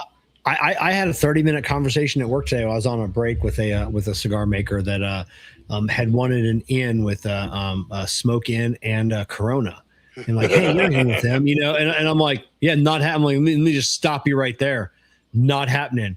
Abe, you know how he gets in? Word of mouth. Or how many years did people were saying about Black Label, James Brown, before Abe finally pulled the trigger, and now I guess now it's doing good. It can take years of people asking for a brand. And Jeff at Corona, if you live near a Corona cigar, you're almost a lock to get in, because he's expecting you to be there like on a random Tuesday night doing a cut and light, not a scheduled thing, but you show up at the lounge, do a cut and light, sell your cigars, so it's a little easier on that platform if you live near a Corona, but I was thinking of Stolen Throne. Okay. Yeah. There you go. Good. Those guys just the preface was awesome. Went all in. And I don't care. I'm not disrespecting the company at all. They had a good deal of luck. They got in at a right time. They got in at a couple of good lounges that had a fucking great following. And dude, sometimes luck is the best thing on your side. That's it. Man. And they made incredible cigars. So it wasn't just timing that was part of it. They got in and they had a fantastic cigar and it exploded. Yeah, good product. And back to what you're saying, Ryan, the one thing that I think, Kevin, when you're talking about with your, you having a brand, what was, I think, helpful for me is, and I think some, not saying I have this freaking blueprint or roadmap or anything, it's just in my opinion, is that when you're on, social media, and you have a presence in social media, you have a following in social media, and you're known for having, for being honest, being direct, smoking, giving good recommendations when it comes to cigars. I was traveling a lot for work my first couple of years. So when I was traveling for work, I would go to cigar shops all the time. That's how the Viajante, came about. And I traveled all the Northeast, up the Mid-Atlantic. So I got to know a lot of people in a lot of lounges, a lot of owners, smoking cigars. And what I would do is when I would go up to the Northeast, I would smoke cigars and I would bring samples down to here to South Carolina for cigars that you couldn't find anywhere down here. And that's when I would get like Duncan. He was at the cigar lounge there in Greenville, in Greer, and he would smoke them and he would bring them in. And then I would take cigars from boutique companies that I knew and from that Duncan and I got to meet over the years on our show. And I would take them to the Northeast and introduce them to the cigar brand owners up there. So I had established a trust that not only was I a good customer, I'd come in, hang out, they got to know me, but I'm pulling into cigar lounges up north and saying, hey, here's an El Galan. Hey, here's a this, here's a that. And they would smoke them, they would bring them in, would do well in their shop. So they trusted me. And then I brought Blackwork Studio. I brought down the Protocol. I brought down, gosh, I can't remember what others. There's about a half a dozen cigars that were in the Northeast before they were down south. And I'd bring them to Duncan, and he would bring them in his shop. at the store, and they were a big shop. They moved a lot. So when I decided to move forward with starting my own brand, I had a good relationship established where, a lot of these shops would wanted to bring me in because they knew that I just wouldn't sell a freaking, throwaway stogie with a freaking cigar band on it. That's it. You know who you are? Imagine George Costanza saying, "You know who you are? You're Marco Polo." I'm Marco Polo. Yeah, but you're Batman. Yeah, I am Marco Polo. But what happens is you still reach a peak and you plateau, and no matter how much these guys, and then what happened is through work, I got promoted and I started working from home. So I'm not on the road anymore. So you can't go. I mean, if I was out on the road and I had my brand, I think it'd be a different story today. But you're at home and you're working from home. So you got to be in front of a computer, getting on conference calls and shit, but no matter how well they know you, if they don't see you, they'll forget about you. And second and third order is even tougher. So Kevin, I think with what you've established over the years, with your, brand, Cigar Prop, but more importantly, who you are, what you bring to the table. They know you're no nonsense, you're no bullshit. You freaking support great cigars. They're going to trust you. So the ability to bring in a Cigar Prop cigar for a lot of shops would be a no-brainer. Yeah. Again, first order, I would agree. Order. I would agree. Second order, this is if you do it on your own. Second, third orders going to be tough because you're going to have to put the knee brace on. You're going to have to say goodbye to Tires Plus, and you're going to have to hit the road. But if you do have a brand that has sales reps that are pushing it, I think it would do well. Yeah, I do too. Yeah, I'll see what it's. I'll see how this one does, and but yeah, I see you get the guys like Stolen Throne. Those guys, jumped right in and they never looked back. And there's a couple other brands I won't mention their names. We'll see them at PCA. Ricky jumped in. Ricky jumped in. Yeah, Ricky Rodriguez. Yeah, I mean that's how he jumped in. But 40 years. Okay, yeah. but look at it like this though. When he came out of the womb, I've had this discussion with Ricky. Ricky's had to fight his way into shops. Being Ricky Rodriguez, he'll tell you he dove into this. Like he left a cushy job to dive whole hog into this. The one thing about I'll finish my other thought. There's going to be a couple of brands that'll be at PCA this year that they dove right in, spent 2 years, and both brand each one has two owners, and they both had to go back to work. So it's not always it's tough. Jumping right in. It's tough. You got to have a lot of disposable income and savings or another source of income, or you got to be independently wealthy or have a family with money. A lot of these guys have backers. They just who is Michael Herklotz has a business partner. Ricky Rodriguez has a business partner. I was talking with Ricky and I was asking him how the brand was going. I'm like, hey, I'm glad to see you, in a Smoke Inn. I knew several retailers were just waiting to see how West Tampa would go. Jeff was the first one. Jeff and Ricky have had a good relationship for years. Obviously being Tampa, it was Crotus' home cigar shop. Let's bring in West Tampa. And Ricky had said, at the beginning, it was people would call it like, hey, let's get that Ricky Rodriguez cigar in. I'm like, hey, I know Ricky, let's get Ricky in. And he goes, they don't say that anymore. He goes, people are asking, hey, can I get West Tampa in? Can I get West Tampa? And there are people now that don't know that Ricky Rodriguez, they don't know who Ricky Rodriguez is. It's like Tim Ozinger. People don't know that he's part of the CAO. He's now Tim Ozinger Family Cigars. Same thing with Ricky Rodriguez, CAO, what? No, or and then so or no, Ricky was Ricky, he did a lot of brands, but now it's West Tampa. Tampa. That's all Ricky's known as, well, not, us nerds know him. But when you hear he's talking about with Abe told him in the beginning, because he reached out to Abe. Abe's like, you're not ready to come in yet. You just started. To say that to a guy like Ricky, Yeah. And then 2 years ago, the only cigar brand that Abe, I'm pretty sure Abe even said this on my show, and KMA, that he even picked up at PCA was West Tampa. That was it. It was the only cigar brand he brought in that year from the PCA show. Yeah, last year was Raíces Cubana and I forget the other. I think he did two last year. But obviously Raíces Cubana was a no-brainer. They're like Aganorsa. They've been making cigars for everyone else for so long, and they're bangers. So when they make their own cigar and it's another banger, it's a no-brainer to bring them in. I can't remember who the other one. But do you ever think when you said they have, you got to have a big backer? I mean, obviously you have to be really close, but how would you approach somebody like, listen, here's the deal, Kev. I want to start a cigar company. I'm really passionate about this. I know about this. It's got a great name, got a great thing. And I'd love you to be a backer. I'd love you to be a part of this. I'm going to need about $1 million. Okay, great. So this is a good cigars. I see them all the time. What is it? Turnaround time, start making money. What, like 3 years? No. No, never. 4 years? No. 5 years? No. So what's this $1 million get me? Probably a couple boxes a year of cigars. You'd be associated with it. So when do we start becoming profitable?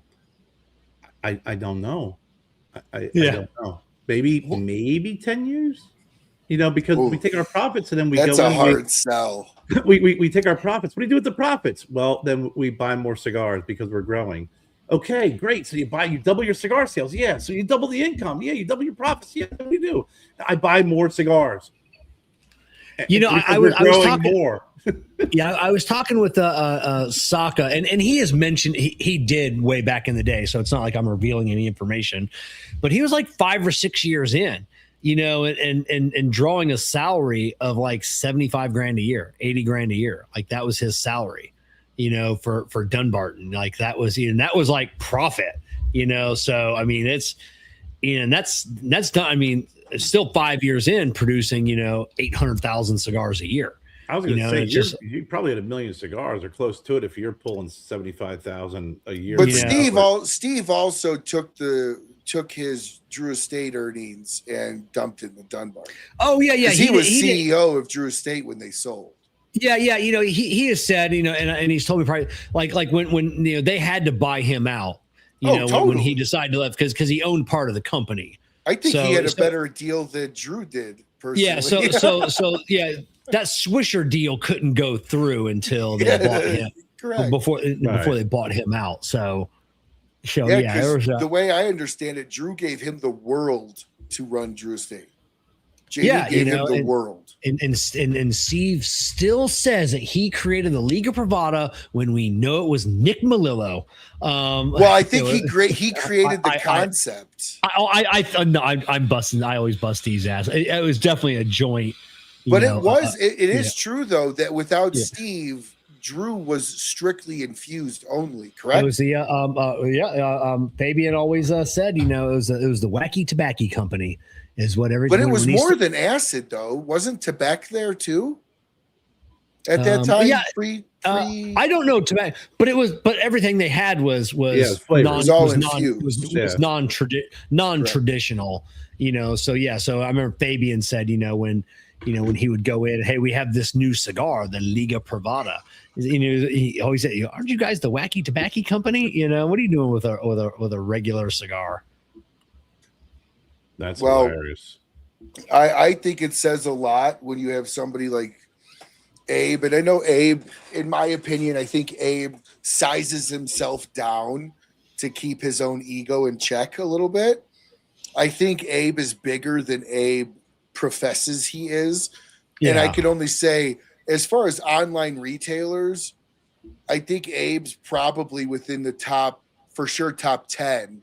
Would you agree? Oh, on online retailers? I would say top 10 to top 6. I would say top 3. Okay, so 3 or 4. Okay, see, I was thinking JR, Cigar Painter, Cigar, JR, CI, and Famous, and then right below that. I don't. Yeah, so Famous, don't you? Do you? I don't know. I put Abe in a different, so. I said so. My top 3 would be, like no specific order. You got 2 guys: Dave Garofalo, Jeff Borshwitz, and Smoke Inn. Like who? Well, no, I'm going to throw Cigars Daily in there as well. Tim Swanson. But as in, like a special, like an online retailer that has a very large presence, but also has a good social media presence. I don't know if I don't know if anybody's bigger than CI. You know, honestly, there's nobody. CI is the largest. Huge. They're the is the Walmart. biggest. Is the biggest that it comes. You know, people are shopping there for deals. That's what they're that's what they're shopping. Roll there into one for. of their stores and that's their I think Abe is the best online retailer with if you're going to rate social media as the predominant experience within the online retailer. I think Abe's number one in that one. Yeah, you know, without a doubt, I would say Jeff Borschwitz at Corona Cigars probably bigger than Abe, only because Jeff is he's crazy fucking rich. I mean, that's just, you know, it's almost obscene, you know, but and then I think Abe, you know, definitely I think is a second. Dave at Two Guys is definitely the third in that, you know. Tim Swanson Cigars Daily, definitely a fourth, and then you've got like BNB, and you got a few others that round it. So you think online Abe's bigger than Atlantic or Famous or JR? No, I don't know about JR. You know, online JR is a pretty behemoth right there. You know, so. If we were to count per stick movement, I would put Abe per stick movement in the top probably 6 to 8. Yeah, you know, when you're talking about per stick, yeah, I definitely top 10. Definitely top 10. Yeah. But if you break it down to, let's just say Dunbarton, number one, there's nobody moving more Dunbarton. Not anymore. Not since the last 2 SOSs. Yeah. Cigar Page. Sure. Yeah, you know, Cigar Page, definitely look them up. That's CI though. That's CI. Yeah. No, it's not CI. It's the old owner of CI. It's the old owner. But I heard that CI was more or less invested in I think there's going to be, you know, I think he's looking for another buyout. And then let me ask you guys this. If Amazon ever legally was allowed to sell cigars, do you think they would be able to successfully pull it off? Yes. To what level? Are we talking about industry crushing potential? Yes, because it would be a race to the bottom, because I see it on Amazon now. You know, people are happy making $1. You know, people are happy making 50 cents. You know, I've looked at some products that I use on a daily basis, you know, like in the cigar world, you know, be it a lighter, cut, or anything else. I'm like, hey, you know, maybe I'll open up a wholesale account, you know, add that to my Amazon store, and then I'll go on Amazon and see who else is selling it. And then I'll be like, what? How you're happy making 50 cents? I'm like, so I know what wholesale is, right? Yeah, you know, it is volume, but I don't care. You know, I'm not doing volume to make 50 cents. I don't care how many. You're saying everybody else. Oh, yeah. I mean, it's all about volume. It's like, listen, you know, if I may only make $1 a cigar, but if I sell freaking 10 million cigars. Oh yeah, you know, but I think that's what you'd see on Amazon. You would see, you know, you would see people. You'd see people opening up accounts on Amazon and getting wholesale accounts of these manufacturers, and then just selling on Amazon, and then it'd just be rock bottom basement pricing. Unless you're someone like Steve that has map pricing.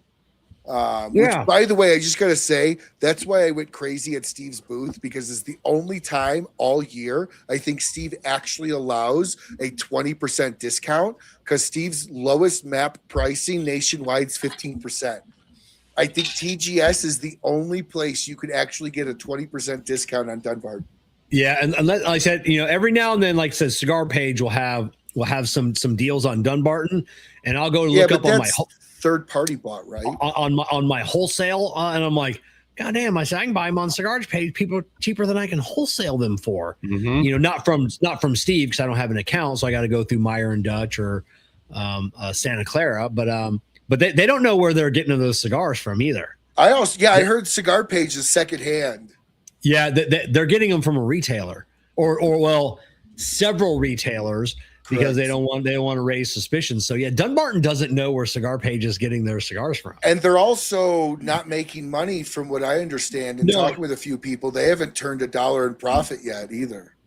I don't know. I would say they I would say they're probably turning a profit, because I know some of the cigars they're selling, but I mean, obviously you lose money on, those are your lost leaders, Dunbarton. So they're just praying that you go there and you buy a 5-pack or a box of Dunbarton at an incredibly low price, and then you go there and then you continue to shop and you pick up some of Aristides. Pick up some of Aristides, that they're making money on.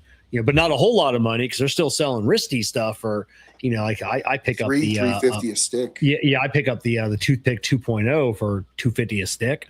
See, I have no benefit going to Cigar Page anymore in my state. None. Zero, zilch. It's not even worth buying from Cigar Page at all anymore. Cigar Page, my state requires CI, Famous, JR, Cigar Page to all collect Colorado taxes, which means I might as well go down to the local lounge and buy something because it's the same price. Yeah, it's ridiculous. Yeah, absolutely nuts. But yeah, I'm 99% smoking. Yeah, I'm 99% of getting my cigars for free. I'm not gonna lie. I'm just throwing that out there. Yep. Yeah. Steve pulls up in a van and just drops off pallets for Kevin. Yeah, no. Steve sends me 5 cigars every year, and he sends Jessica 5 cigars every year. If he's feeling froggy and generous around Christmas time, I'll we might get a box, but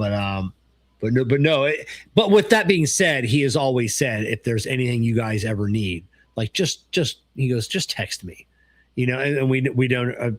I've known him 10 years now, and I've never once ever asked him for anything ever. Like a couple of years ago for Christmas, and he sent me a text, and he's like, "Hey, I know you're going to say no," but he goes, "What do you guys need?" And it was a Sober Mesa El Americano, and I go, "I'm almost out. Can you send me a 5-pack?" And he did send me a box. But it's like, hey, I need a 5-pack to get me over till my next order, at Smoke Inn, and he sent me a box, so but yeah, it's Kevin, if anything is this one, if you feel send me the extras.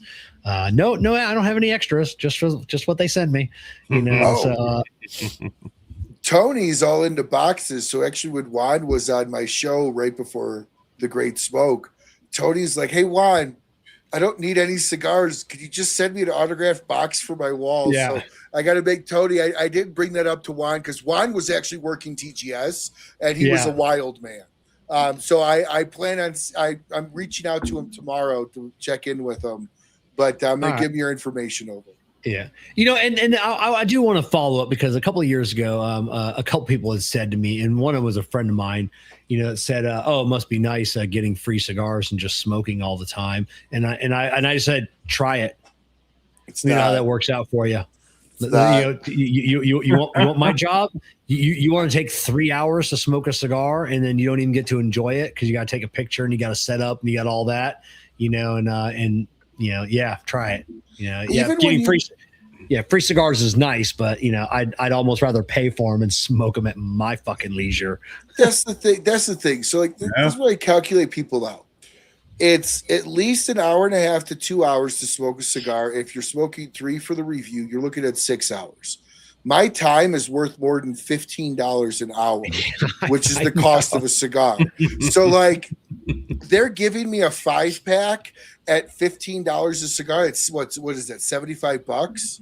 Yeah. Right? Like, oh yeah. For when I used to do reviews, it was 8 hours to do editing, smoke multiple cigars, put it together, crop it, upload it.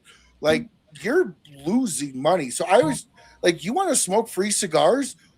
Just become friends with them. It is a lot fucking easier to get free cigars walking around when you're a friend and they know you're a buyer than one of the reasons why I don't ask for things in this, and I don't take, I genuinely try not to, is because there's always the expectation of, I'm giving you this, what are you going to do with it? And I don't want that in my world right now. but like it's not easy to get free anything because nothing's free. If they're sending you a 5-pack, they want something out of it. Obviously, you know, when you're friends with them, it's different. Yeah. That's now it's just, you know, they see us, you know, out. Yeah, it's totally different. And it's just, you know, hey, here's 5, 6 cigars, 10 cigars, you know, see them at an event. It's at the end of the day. And it's just, they just hand you a box and it's for you. Yeah. Walking around TGS, I probably had like 15 cigars shoved in my pockets. Yeah. And there's no expectation at all. You know, it's like, hey, you know, you guys have spent years, you know, promoting us, you know, and it's just, you know, hey, here's a box of cigars. Here's cigars. It's the least we can do. Correct. You know, for you. And, you know, so. I've always been, I mean, even back in the day when I was doing my show, you know, and never did advertisement. I just supported the brands that, you know, that especially with people, like you said, you get to know them, just supporting them and pushing, you know, folks who are your friends. I've maybe called me you know, silly for feeling this way, but, you know, it's more genuine when you do it that way versus it is, you know, hey, who made my top 10 list? Well, let's see who paid, you know, this and paid that. And, you know, there's some folks you're just like, I know who's going to be in their top 10 list or whatever. But if you smoke cigars, you genuinely love cigars and you know, there's no financial or obligation tied to it, you know, and the cigars that you are promoting and that you're really wanting people to try, it's because they're generally good cigars. And 9 out of 10 times, the people who are either representing that cigar or the owner are just super good people. Mm-hmm. Yeah, exactly. You know, speaking of that list, I was just looking at my list the other day for my the cigars that are in the running, and then I'll adjust the list as right now the PDR Siri Pravada. Oh my God, it's my #1 cigar of the year so far. Really, Berlin Del Mar? Not PDR, not PDR. That's Abe Flores with Abe Flores. I didn't even know he was still making cigars for himself. Yeah. Oh yeah. I feel like I haven't seen anything PDR in forever. He's never on shows. He's never talked about. You're starting to see a little bit. I don't know if they had that big fire last year, and I don't think they did. It was another company that was storing their bands in boxes, and that was a little bit of a setback because I know Abe makes cigars for other people as well. I was trying to get him to see if he can do something for me because I really like what Abe blends. I'm really glad that you said he had a really good cigar because every great cigar I've had from Abe has not been a PDR. It's been other blends he's done for other people. Yeah, that Siri Pravada or whatever it's called. And I'll have to try that. It is crazy good. And but yeah, so I'm super stoked. I'm starting to see his social media team starting to do a little bit more on that. You know, I know I've been friends with Abe for a while, so he sent me some cigars recently, and I had bought some more online, just kind of diving through his profile because I hadn't smoked anything, you know, from him in a hot minute, you know, because I said it's just like, you know. Yeah, I mean, it'd been a while. It'd probably been a year or so. The only sorry, Juan, love you, Juan Lopez. Please don't hold this against me if you're watching. My favorite Gurkha is the Aganorsa Trente and the Ghost. The Ghost was Abe, and the Trente is Aganorsa. Those are the only Gurkha cigars I think are great, like absolutely great cigars. Yeah, I love what some of them are doing. You know, the one thing that I got, you know, I still smoke Gurkha, but because they do make some good cigars. I don't post a lot of social media on Gurkha because they don't care. I love Juan Lopez. He is a friend. He is a friend of mine. We can hang out all the time. But no better person to drink with. When you post a picture, you know, of like a Gurkha, you know, like when love. There's no love. There's no comments. There's no nothing, and like.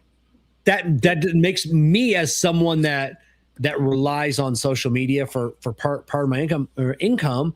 Like I don't want to smoke your cigars. I don't want to take the time. I don't want to post your cigars because there's a lot to it. I'll still smoke them, but if you're not going to at least comment, if you're not going to accept my collaboration, right. if you're not going to repost, if you're not going to do anything, it's just like at least I appreciate it because I don't have to take the time to post a picture of your cigar anymore. You know, so right. it's You know, one of the best piece of advice I've ever gotten when I did this, and I give this absolutely to Eric Gunderson of Cigar Dojo. I first reached out to him when I did the show. You actually, Kevin, you and Eric were the first two people I reached out to in doing the show. And Eric told me a statement that I'll never forget. Never forget, you're not doing this for them, or you're doing this for them. They're not doing this for you. Yeah. And in the beginning, I took the approach of, oh, you're doing me a favor by coming on. But the reality is, I was doing them a favor by even having them. And that kind of changed that approach and mentality in my mind to where I love it when brands like respect that. Like Kerr. First, Kerr didn't know me from anybody other than through you. First time I had Kerr on. Hey, Kerr, where do I get your cigars? I want to get a couple. I know you got the Candelas. Kevin's talking. Kerr sent me 2 5-packs. He goes, no, dude, I'm coming on your show. Like, I'll send you a couple. Like, but like stuff like that shows a lot of respect for the time that we all cultivate to do this. Like, it's not much and it's a little bit, but it's always really nice when a company goes, oh, I'm coming on your show. It's like going to your house for a party. I'm going to bring a bottle of wine. I look at it kind of like that. Like, you're coming in here. I don't expect it. I'll buy it from anywhere because I don't. But like, it's awesome. Like that you're willing to go, here's a 5-pack. You know, I don't know. Maybe that's just me. I actually only meant to send you 1 5-pack. Yeah. Well, you sent me 2, and I was appreciative. So, I'll tell you, Kerr and I have interviewed a lot of people, and we didn't smoke their cigar. We had never, still to this day, had never smoked their cigars. Like they're coming on the show, and if I don't bring it up, I don't say, hey, can you send us something for the show? That's not in anything. I'm like, hey, just come on, talk about your cigars. And I would probably say 75%, maybe more, will, I'm like, hey, let me send you something. Let me send you something before the show. Totally. And there are some people that never send it, and I don't bring it up. We just talk about their blends and we just smoke something else on the show. Hey, Kerr, what are you smoking tonight? Oh, I'm smoking a Camacho, this or that. Not from the guest. Yeah. See, I do always deband if I'm not smoking their brand. Yeah. That's nice of you. Well, I do that because somebody had once pointed out, because the very first show I ever did with George Rico, Sean Sauergrad, who helped me launch the show at Smoking Cave Cigar Lounge here in Highlands Ranch, I was wearing a nub hat when I had George Rico on.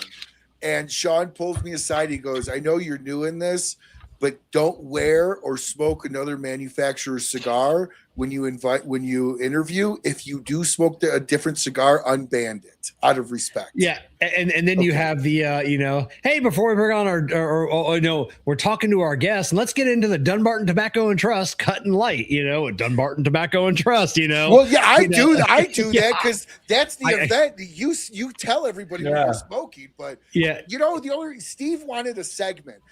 When Steve came out, he goes, I don't want to be a banner. I want a segment. He goes, I want a fucking segment. I'm like, I don't have a segment. He goes, you think of one, you get back to me, I'll sponsor the segment. I've had my my list of questions and my whole show, because you guys know how I do the show. Oh yeah. I've had that whole layout for like 4 years for George Rico, and because I think I had him scheduled, and then something happened and he had to cancel. Oh, dude, he's a good one to get on. Oh, George, great. I love George. I love George. I got to go pee. You guys talk. Right. I loved George. What was so awesome, George Rico was the very first interview I did. We kind of kept in touch here and there. I called him back for my 4 year after that. He's like, dude, I want to partner with you.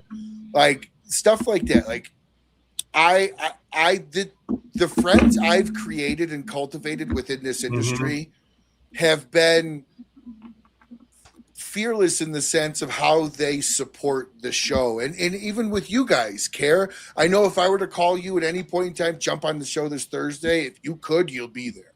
Yeah. And like, I love the fact that we've all kind of cultivated these really close friends within this industry. And it's just been a hell of a ride, man. For 5 years, it's been a hell of a ride. It is, and one of the things that when I had my own personal Facebook page, right? This is 10 years ago, what have you, and I had the Viajante Stogie Road was a group that I created, right? And then from there, excuse me, I created the page, right? And it evolved in the Viajante Kerr Viajante. And like you said, I met so many great people in the industry. And I was talking to Jennifer the other night about it. I'm like, when I think about the people who I consider close friends, people who I communicate with on a regular basis, I would say the majority of those folks are in the cigar industry. Yeah. And it's it's kind of amazing. Like I said, I can remember like the first person I interviewed. I remember the first time Kevin and I actually had a live conversation outside of messaging each other. I remember that. It was we were talking about the hit and run. I was pulling out of a cigar shop in Columbia, South Carolina. One of my first reviews was on the Hit and Run Redux. And Kevin's probably like, "Why is this fucking guy calling me?" Because we all know how much Kevin loves talking on the phone. Despise talking on the phone. I did not know that picks up. a long time ago, but we had a good conversation. It was a nice conversation about the cigar, and then he's just like, "That's all right, goodbye." It's that commonality, and that's why we joke around about politics and stuff like that. And even Kevin and I sometimes will get into politics here. We have viewers who will get a little pissy about it. And it's like, well, it's at the end of the day, you should be able to have a discussion about anything and then just move on from it because it's this industry that's so great that it's the uniter, if you will, the cigar. But don't take yourself too serious. And you'll learn that there's a lot of great people out there. And when and one of the reasons why I spend more time on my page with Kerr Viajante than I do with my personal page is because I wanted to get away from a lot of that political crap that was always on my personal Facebook page. And now it's just over the last couple of years, it's just been invading everywhere. It's just so annoying because I just want to scroll through, see some funny pictures, see some great pictures of some cigars, and have some good dialogue back and forth. When I start seeing stupid posts about stupid things, especially now, how much crap is fake? Oh, it's awful. It's unreal. We had one of our loyal listeners every week, Ryan, and he doesn't watch anymore, but now he's over on your channel, so he watches your show every week instead of our show. And we can say it afterwards after the show. Kevin and I were sitting there chatting one day, and we were talking, and it was like, "All right, you guys had a great show until now. Goodbye, I'm done." Oh, see, anybody who watches our show, we know we talk about everything and anything. We always end off with aliens. That's just the way it goes. I mean, it literally goes through this: sports, politics, food, cigars, movies, and then freaking aliens. And then we just, and it's just two guys having a freaking conversation. What did you say, Kevin? When you watch Joe Rogan's show or the podcast, you almost feel like you're listening in on a private conversation, and that's kind of the way we have this conversation. It's like it's the best way. Just roll with it, man. And it just blows my mind the way some people act and the extremisms of things anymore. No one knows how to just be middle of the road. Or very few people know how to be middle of the road. Yeah. No, they don't. And in fact, I just scrolled back because I have my thing go back and save every text message. I called Kevin. I don't know if Kevin remembers this. I called Kevin after watching a couple of years of his show in like a month, right? And I didn't know it was going to be Kevin. I just called Cigar Prop phone number to ask about something. And Kevin was you heard wrenching going on back. Hi, I was just had a question. I'm trying to get a hold of Kevin. He goes, this is like, get the fuck out of here. He goes, no, I'm not lying to you. This is Kevin. So after we got off the phone, I'd given Kevin my number, and the first text he ever sends me, this is how supportive you. First, make sure you send me the link to your YouTube channel. February 16th, I started the show at the very end of February. Was my first interview show, and I called Kevin to ask him interview questions. And he's like, I don't have a whole lot of time, but what's your question? He didn't know me from Adam. And then I reached out to Abe, and I actually I sent Abe a massive letter, and we've all had a good laugh about it at this point. But I remember telling Abe, I was like, yeah, he's like, who are you reaching out to into this? I'm like, Shahan's been, Shahan and Gunderson have been absolutely fantastic. He goes, well, I'm really glad Shahan has, because I've always told Kevin to make sure that he spreads around the knowledge that he's known and the help he's gotten. Yep.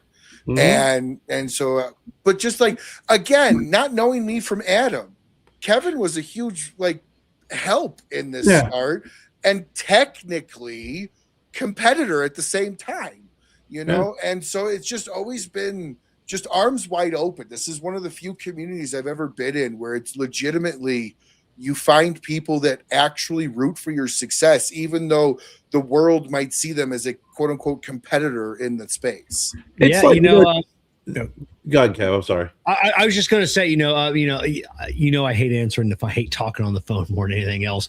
Every conversation can be a text, but like Ryan said, I will always pick up my phone. A month ago, I had a customer call up and I had a question about a product that he ordered, and then he goes, I hate to bother you, and then first he was like, this is actually Kevin. You answer your own phone. I'm like, yeah, who else the hell is going to answer my phone? Jessica, but he goes, I hate to call. I placed just a small order, and I go, let me stop you right there. I go, it's just me, Jessica, and the kids. I go, there's no such thing as a small order.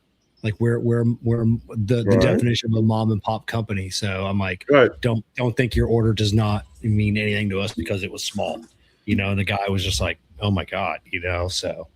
Well, what's funny? No, I was gonna say what's funny about it is, it's like any industry, right? This is a little bit different, I think, but I probably say about 95% of the people you're going to meet are good people, really good, genuine people, and then you have your 5% that are just, the 5%, right? Yeah, 5%ers, yeah, the 5%ers. But I won't say any names here, but what's funny is I've known Kevin a long time now. I've known you. Gosh, several years. Yeah, you were on the first year and a half of my show. I had you on. Yeah, but Kevin, I can't remember. Was it 3 years ago, 2 years ago? When he called me up, he goes, "Hey, would you mind being co-host on the show? Would you like to join me?" I was like, "Yeah, sure." Second half of the season, I was like, "Yeah, sure, that'd be great," because I had done a show prior and I stopped doing the show. And I was like, yeah, sure, that'd be great. And we had a blast. I mean, when you go from hosting your own show and then being a co-host, like, I have no ego. I know my role, and I knew what my role was, and I'm very happy with being the co-host. This is a little bit different with Puff and Ponder, but it's Kevin's show. I'm there to help, ask additional questions, fill in blanks, be humorous at times, pick on Kevin, make him a little bit more human to the viewers, and then also if anything happens, pick up if Kevin's had his internet's going out or whatever. There's a certain role that you play defense when there's assholes on. Well, yeah, most definitely. With Brian Descend. I mean, Okay, I wasn't going to throw the name out at all. Well, no, I mean, you don't have to throw the name out. It was he came out of the gates attacking Kevin. I was like, yo, slow the fuck down, man. This is not fucking true. But I remember, and then Kevin was like, I was like, hey, am I still, do you still need me on the show? He's like, yeah. And I remember somebody was like, you got to watch out for that Kevin Shahan. He's sneaky. He's this, he's that. And it's how many years later that I had that conversation with somebody, and I could still say to this day, you're one of the most generous, genuine people. You're not fake, and helpful to anybody who needs help. So, if that's the definition of being fake, either I'm living in a bizarro world, yeah, You know, I'll start a fight for Kevin if Kevin's not there. And Kevin knows this. And I've expressed this to Kevin. My loyalties will always lie with Kevin. He's been a big reason of the success of the show, and he's been a big supporter. As far as I'm concerned, if I remotely hurt anybody, I'd probably have some choice words in that stance. And again, it's only because Kevin, I feel, would do the same and be like, what the fuck are you talking about type deal, you know? Like, I know it would be reciprocal in that. I think to a point, I think Kevin is a little bit more objective when it comes to things. So I think he knows when to enter the fight and when not to enter the fight. I think I'm a little bit more fighty. I swing. Yeah. And don't rain on my parade, Ryan. I'm trying to butter up Kevin so I get some more free cigars when his 10-year anniversary. I've got Kerr, I'm going to see you in a week. I have a bag sitting to my right on the floor. Did I tell you how great you look in that speedo, Kevin? And there is a bag of cigars here for you. Well, I appreciate, but no, I mean, joking around, Ryan. It is, you know, that's just like, you know, I think that the genuine nature of shit. He is more than just a sexy face. He also looks great in his all-American underwear. I will say though, how many people don't recognize Kevin without glasses or a hat on? Yeah, I just gotta say, at TGS, people that he could have been standing right next to me, no glasses, no hat. I goosed the wrong person thinking it was Kevin. He did. Yeah, it was the guy, the Black Label, the Black Works booth said that. You know, so yeah. But yeah, I mean, it's you know, just being very generous and helpful, and you know, I was just really happy to be part of the show and just, you know, kind of lend a helping hand or do whatever it is. And you know, Kevin's always been very generous and, hey, you know, let's abandon this, let's do this together, you know, let's collaborate, let's do this puff and ponder, you know. So you know, I always, you know, whenever someone gives me fair warning about someone who I already know, I automatically, you know, take a step back and I listen. I don't always attack, Ryan. I soak it in to listen to what they're saying. Then I take that information and I think that person is more or less talking about themselves versus the individual that they're trashing, you know, or like on Facebook, you know, we're talking about the whole, politics and stuff, right? Keyboard tough guys. Well, I'll say it. I don't give a shit. I was friends with Boston Jimmy for years. The fucking guy. A lot of people were. He unfriended me and blocked me because I put a smiley face after a political post. Oh yeah. Because he said if any of you like laugh at this or something, and I'm like, are you seriously that immature? Because I always liked Jimmy. I got along with Jimmy. I actually ran into him when we were down in St. Augustine at Leaf and Bean. Jim Robinson, you know, has a great shop down there. It's freaking beautiful. If you ever get down to St. Augustine, make sure you go to Leaf and Bean. He has a place in Pittsburgh. I've heard of it. And he's got one in St. Augustine. I tell you what, awesome place, you know, great bar, great humidor, a lot of good selections of some of the traditional brands, but a great selection of boutiques, you know. But it's Island Jim. He's always hanging out, super nice guy, great place. And he's having an event down there, and I ran into Jimmy. It was good to see. I got to meet him for the first time. So, you know, I don't understand where we've turned a blind eye or just missed this slope that's going on in society, that, you know, you're willing to just, you know, cut out friends and family over something that is a politician who you'll never meet. They don't give two snapping shits about you. Not at all. You know, so I just find it really funny when you have these conversations, or when somebody takes an action like that. You know, I just kind of go, well, you know, now I know where my value was in your eyes. If you were never valued. Exactly, because if it's so easily dismissed and dismissed, yes, then there was really never a value there. It was either fake, correct, or you found that there was a benefit, or you needed me for something, or you were using me, and I think that's, you know, a pretty fair assessment across the board when you face people like that. I agree. And in fact, I had a really, really close friend. Without giving his name away, we always called him Shorty. And he was like 6'6", 6'7", right? Right. You got a lot of feedback coming in now, Kev. Yeah. There you go. You fixed it. Okay. One of my favorite pictures of my wedding with just guests is him and I doing the whole Pearl Jam poster. We're leaning against each other's back, dancing, not dancing, but just in the middle doing air guitar in the middle of our dance floor. It's one of my most favorite. I can't even look at it. He was a big Bernie Sanders. This is a guy who's known me for probably 10 years prior to this. We hung out every Thursday. We'd do Thirsty Thursdays at his house. He'd have 2 or 3 kegs. It was a thing, right? One of his roommates is one of my best friends in the world for over 20 years, to tell you how long I've known him. And the whole Bernie Sanders thing came about. We had a disagreement and he cut me off entirely. And I had no idea why. Like, he literally was like, it's because he knows that you don't like Bernie Sanders. But dude, like, me as a person. Yeah, like, I'm not a racist. I am once again asking for a free cigar. Yeah. But like, it's a shame. And I was actually talking about this with Knowles at the event. I think one of our biggest problems was, not Knowles. It was my aunt. I think one of the biggest problems is like Knowles?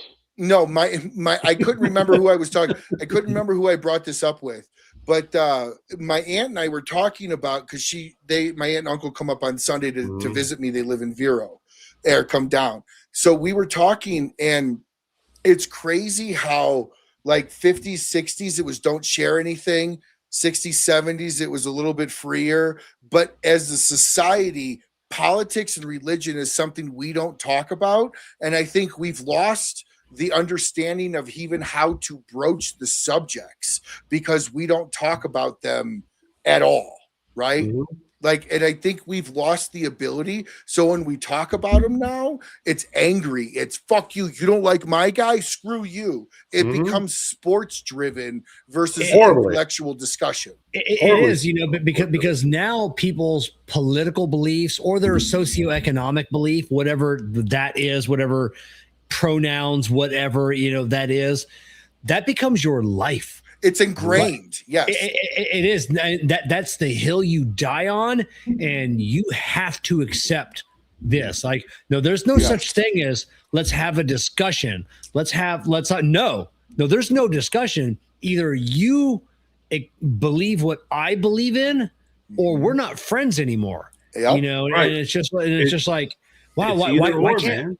Yeah, why can't we talk about? Yeah, why can't we talk about this? Because there's nothing to talk about. Yeah, or Orange Man bad. That. Or it's Matilda. It's Matilda. I'm right, you're wrong. I'm big, you're little. It's red and blue. I'll have to send you a book, Ryan, a small book called "The Slope We Stopped Seeing." It really kind of touches on. It touches on the this change in society. And because back years ago, it was always, politics and policy was always downstream from society, right? So society was acting this way and did this and the beliefs, and then finally it would go downstream, hit politics and policy, and then obviously, anybody who wants to get elected or reelected, they're going to go ahead and follow suit and start adding on.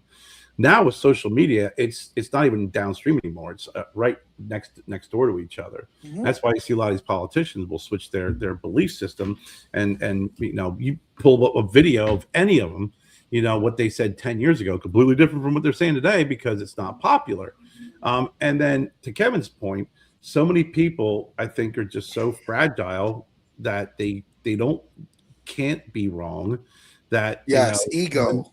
When they do say, I voted for this person, that if you don't believe, if you don't vote, if you're not in the same freaking echo chamber that I'm in, then I don't want you around me because I can't have you here. And it's like, that's when you stop. That's when you stop growing. Is when you stop losing the diversity of your friends and the people you interact with. And it's just people don't want to do that. And I think use the best analogy. It's politics now has the ridiculous veracity of sports loyalty. Mm-hmm. And it's like, wear your jersey, it's like it's like both political sides leaning more in one area. It's like showing up to an Eagles game in the 700 level wearing a Dallas Cowboys shirt in the fourth quarter. You could be the nicest person in the world. You could probably have commonality with everybody up there, but you're going to get the shit kicked out of you because you're wearing a Dallas Cowboys jersey. Mm-hmm. And just like the sports, there are so many Patriot fans out there in the political world. Just the bandwagons. I'm going to trade this flag for this flag, for this flag, for this flag. Hey, who's popular? Like what are we doing this week? Companies do it all the time. Yeah, I don't know what my Facebook profile or my Twitter profile should be this week. Am I the black background with the blue stripe, or am I this stripe? Like what are we doing this week? Because my life sucks, and so I have to proclaim everything on the internet to feel part of society, to feel that I matter. Versus just, And if you have a question, on what flag you should use, Facebook will have a variety of what's popular. Yes. Oh, that never ending. You know what it is? Where both of you are a little bit older than me, not much. I don't think so. What do you care? I'll be 56 this year. Oh, I hope I look that good at 56. I'm going to be 40. I'm going to be 41. What was that? There was almost that moment with. I didn't expect that. Thanks for joining the Puff and Ponder podcast. I didn't expect you to say 56. Who is interviewing Don Cheadle, the little guy? Like you're saying, like, God damn! It was Kevin Hart. Was it Kevin Hart? You're like, God damn! You're like, what? It's like I looked at Lars. Lars told me he's almost 60. I was like, get the fuck out of here. Yeah. But like either way, you guys don't have like too massive difference on me. When did live and let live become something that doesn't happen anymore? COVID. Okay, so we're saying 2020, 2021 is drastic change of huge. live and let live. Huge change because a lot of folks stopped socializing. Everyone started, had to live via phone, text message, freaking video call, Zoom calls and stuff like that. And then when things started getting back to normal, people didn't. It changed. I don't disagree. I don't disagree. A lot. I mean, like Kevin said, it not only changed I think the social construct of our society. I think it changed a lot of things. At that point, you were able to go from going to school, going to work, going to wherever, and having social interactions with people to actually going online. And that's where you actually I said actually like 50 times there. You started to go and find more of those echo machines and echo chambers. And correct. And it becomes the best way I know how to describe it from the way I view it, it becomes very cult-like. It's religion. It's religion. Very scary to the point, especially when you have some folks that are so dead set and horribly freaking viciously, attacking folks. And then they have the nerve to attack Christianity or this religion or that religion. And I'm like, dude, y'all are fucking worse, man. I mean, when you think about it, it gets very brainwashed. It's scary. David Koresh was 20 years too early. David Koresh and 20. God. Oh my God. He'd have 1 million followers. Right now. Well, I agree. When you want to manipulate, the first thing you got to do is isolate. right? Is you isolate people, and then you're able to spoon feed them what you want them to know. So you separate, isolate, and then you start freaking, that cigar starting smoking. messing. Yeah, they don't know how to socialize anymore. COVID broke a generation. Okay, They so broke an entire generation. 100%. it did, but look at Wan Wan. Wan Wan said he had heart issues and his cousin did due to the COVID vac. He was still guilted into taking it. Like I can't don't think it was remember a not that time. there was I can't guilting. remember a time that there was guilting and you're gonna kill your grandparents.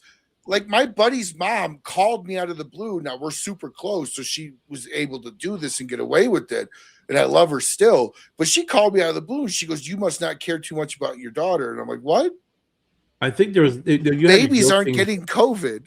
You had your guilting, but you also had a lot of mandatory. It was a combination of both. Now, I personally, just because of the industry I've been in over the years, I do understand and I do see the importance of medicine and You've been in healthcare for 100. years I mean, but I see the importance of medication and vaccines. So I am not an anti-vaxxer. No, not at all. At all. I think that there's a reason why we don't. It's like, hey, why don't we have polio anymore? I wonder why. Why do we have an outbreak of polio over here? Well, I agree with you. Vaccine, it's interconnected and interrelated. And I think that in a situation when we had the outbreak that we had, there was a desperation to figure out how do we get a control on this thing. And I mean, I got vaxxed, Wyatt, Wyatt's got Down syndrome. Wyatt's got a compromised immune system. I couldn't live with myself knowing that I brought something home that potentially could kill my son, or do irreparable harm.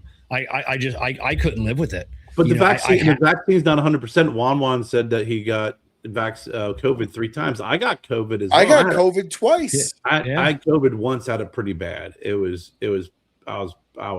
jacked up. And the brain fog was horrible. It was so bad that I got it in January, right after New Year's, and I don't remember the month of February or even the month of January. I kind of got my bearings in March. But any vaccination, especially the flu, people get the fucking flu vaccination without any thought. I'm going to go to CVS and get it. And it's got it's got like the 75%, 70% efficacy, even if that. And that's only it's strange. You get the right. Yeah, people get that knowing that they might not pick the right strain. Correct. But they only have the vaccination for the one strain. But I'm saying is that the efficacy of that vaccination is still, it's not 100%. It's not going to be 100%. But the one thing is true is that it also makes sure, or it makes sure is probably the wrong term to use, but it also has been shown that if you do get the flu and you've been vaccinated, it's not as bad. It's not as severe. Well, Robert Holt's the most severe case of COVID I know within the cigar world that I heard. Really? It put him, it scared the shit out of him. It put him down from what I understood. It put Jessica in the hospital for 5 days. Did it really? I didn't even know that. They wanted to put her on a ventilator, and it got that bad. Thank God our daughter is a nurse, and just did everything. Here, if you go on a ventilator, you're not coming out of the hospital. That's the worst. No, Jessica did everything. Amber, and luckily we had Kerr and Jen and Jeff Borshowitz at Corona Cigar called every single day. He sent like this special water, like hydrogenated water. But Jessica was in the hospital for 5 days. Bad. I didn't know that. So she was real bad. I mean, I got COVID pharyngitis, which that's the worst thing I've ever had in my life. I mean, I gargled with morphine and it didn't help, It was the sickest I ever was. I can honestly tell you, when I finally got better and I got it, I went to the doctors on January 6th, and And then about a week later, it just got worse. And I went back again. When I went in, my blood pressure was that high. The blood pressure machine was red and like flashing. Wow. And the second time I went in, my O2 levels were low. And they kept me in there. They gave me some medication. They kept me in there for an hour because they had to get it up and back up in the 90s, or they would have had to admit me. And when I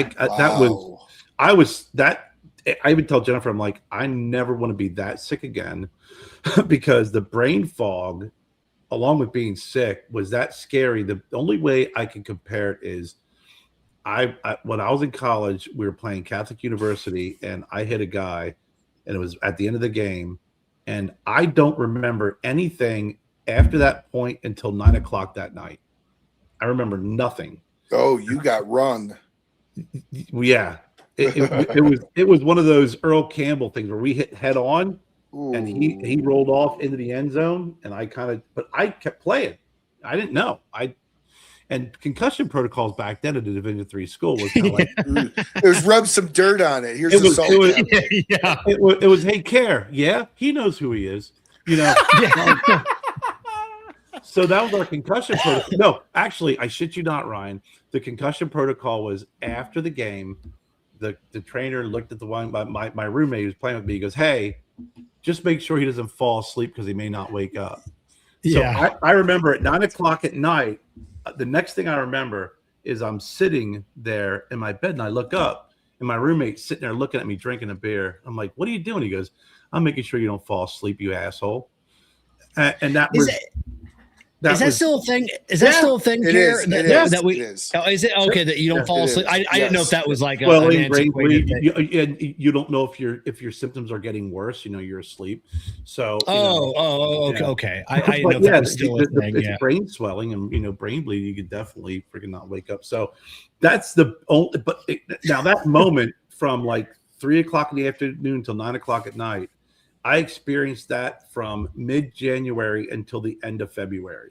Jeez. I don't remember any of it. And then afterwards, coming into March, it had taken me about a month to really be able to – I still to this day have hard time trying to find words, to articulate. But I still think it had some long-term effects. But through March, I felt like I was trying to learn how to speak again.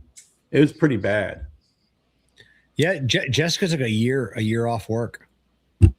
See, I lost taste for like 3 days, but it didn't drop me like that. God, I'd love that loss of taste. I lost taste. I'll never forget. Have to worry about what you eat or smoke. It'd be awesome. Smoking cigars was terrible. I will tell you, Kevin, the way the food feels is much more of an effect when you can't taste it. Yeah. The whole thing just sucked at not tasting. I mean, it was like, why smoke a cigar? Why even did I remember I came downstairs, I took a sip of my coffee, and I was like, I could taste again. I ran out and I grabbed the cigar. I was like, fuck yeah. But I know a guy locally here at the cigar shop, he for years, his taste was that jacked up that everything that he drank, ate, or smoked tasted like garlic. Oh yeah, the garlic. I've heard that before. It tastes like garlic. That's crazy. For years like that. And that, there. And I remember talking to Dr. Rodriguez about this from GTO Cigars. I mean, he was, Dr. Rodriguez, he's a doctor. He is in an emergency room. He's critical care. He's the real deal, Holyfield. He is. And I would talk to him during this time, and he would tell me just how bad it was. And, they were looking at everything from blood types. Certain people's blood types had better, worse reactions because the virus, would really kind of it impacted you at a DNA at a molecular level. But it was a scary time, and everyone was looking for an answer and a response. And when you have a vaccine that's been released, it definitely was one of those things that looked like this is going to help everyone. And, I think for the most part, I think it did what it was supposed to do. I think time will tell and history will be the truth teller of the impact that it had on people positively and the long-term effects that it has on people with the side effects. But you can't put anything into your body. I don't care if it's an antibiotic or even everyone says, I want to do natural. I'm going to do natural. I'm a little depressed. I'm going to take St. John's wort. What do you think St. John's wort does? It blocks the reuptake of your serotonin just like freaking an antidepressant does. Like a Paxil or a Prozac. It's just St. John, just something in the nature does that. It still has side effects. It still has an impact on your body. So you have to be really understanding that whatever you put in your body is not only going to have a benefit, but it does also possibly have a side effect. It's just, are the benefits worse than the side effects? Yeah. And that's why when people start talking about natural stuff, it's like, dude, freaking poison grows it naturally. You can go pick the wrong mushroom and it freaking breaks apart your DNA and you bleed. Kills you. You bleed from the inside out. Oh, but I ate a natural mushroom. It's natural. Yeah. Yeah, it's natural. Yeah, what was it? The little trumpet flower or whatever that grows down here in Florida. Yeah, if you eat it, you die. Hold on. It's natural. Eve ate an apple, and we all got sin. So natural. Yeah. Just Wow. say, Okay. it was a piece of fruit. Just say. There you go. Don't eat apples. Don't eat apples. And But since don't we trust talked white women named Eve will hold an apple. Since we talked about aliens earlier, I did want to bring up the fact before we did end the show. Did you guys see the fact that Trump ordered the release of the UFO files in February of this year? He did, and he according to his daughter-in-law, he has got a speech prepared for June. I know. Yes. Mm-hmm. So we're gonna find out. We're not the only ones officially. I also read that Steven Spielberg was saying that his movie he's releasing is more than just a movie.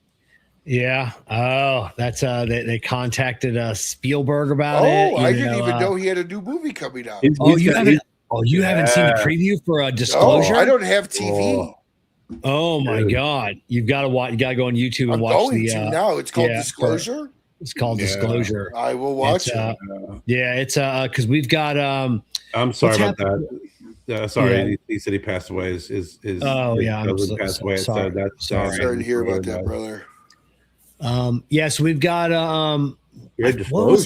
what was happening in June or July? We got something going on with the solstice, and then we got September is when with the red star or the blue star of Regulus, when that appears over the it's in the constellation of Leo, which will rise above the Sphinx in September.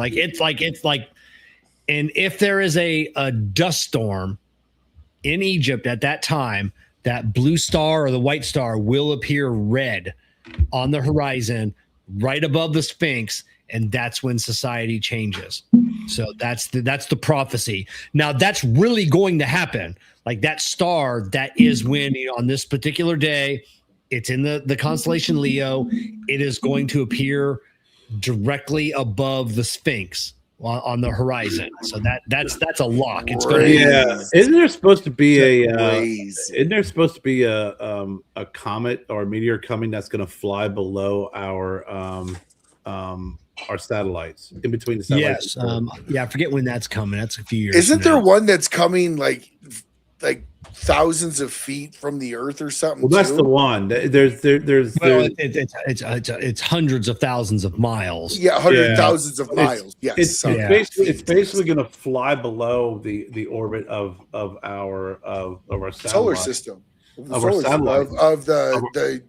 Isn't it flies below the USS, the solar thing that's up there. Space station. Yeah. Like solar system, that's a big place. Yeah, that's it. So he had mentioned I think that passed today, didn't it? The generational tobacco ban in the UK. Did it really? I believe we have one state here in the US that passed that law, or it's about to pass as well, to where they pick a date. And then you can never buy cigars or to buy tobacco product. If they already did that in New Zealand, right? And Australia. I believe New Zealand passed it. I don't think Australia passed it. I think New Zealand. I don't think that it'll ever hold water in SCOTUS. I don't know. Challenged. Yes, the UK generational ban takes effect January 1, 2027. And if you're older than January 1 of 2009, you could smoke. So that was what one of the big complaints of these generational tobacco bans. When they take effect, I think it was one of the northeastern states, and it was like, hey, if you pass this law, say January 1st, 2026, it should be January 1st, 2026. You can't backdate it, 20 years or 15 years. What they're doing is who's legal right now. The lifetime tobacco ban bills are introduced in Massachusetts, Indiana, and Hawaii, and that was introduced, but they haven't been passed. Okay, so they will be struck down. Yeah, it should be that anybody born in 2026 will never be able to buy tobacco. Right. I can understand that because we have 21 years from now to figure that shit out. But to backdate it 20 years, like some of these bands have proposed. No, I guess their rationale is who's ever legal today can smoke at the time of the ban. So I don't know. I think that's one I think that's one person taking that to the Supreme Court and that gets overturned. Oh, and I don't even think it would take to the Supreme Court. I think it would actually be stayed. The second it was passed, it would be challenged, and there would be a stay. It wouldn't even go full into any sort of an effect at all. I think it would be thrown out. Because here, obviously, we're different than the UK, but here, we have like laws that says a state can't override, a federal law. It's just not allowed. So how can these states? No. States can be more strict than federal. They can't make something legal that federal has made illegal. That's what it is. That's what I was thinking of. Yes. They can't supersede federal law. Yeah. But they can go more strict. So like I'm a huge gun guy. Without getting into guns, I don't have a problem with the state going, you gotta be 21, but I have a problem with the federal government going, you gotta be 21.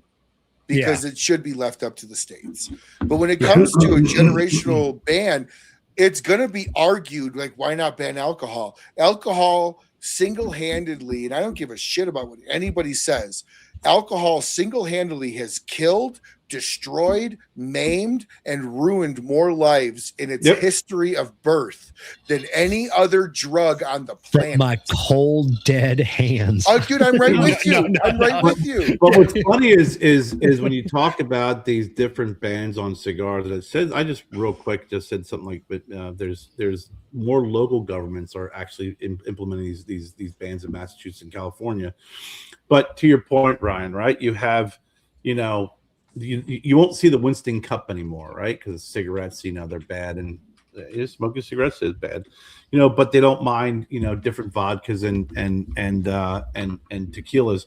But the bans on flavored cigars and flavored tobacco, because it'll attract young smokers, right? It's bullshit. Right? That's what they say. Bullshit. That's what they However, the blowing up of different freaking drinks and alcoholic ice cream.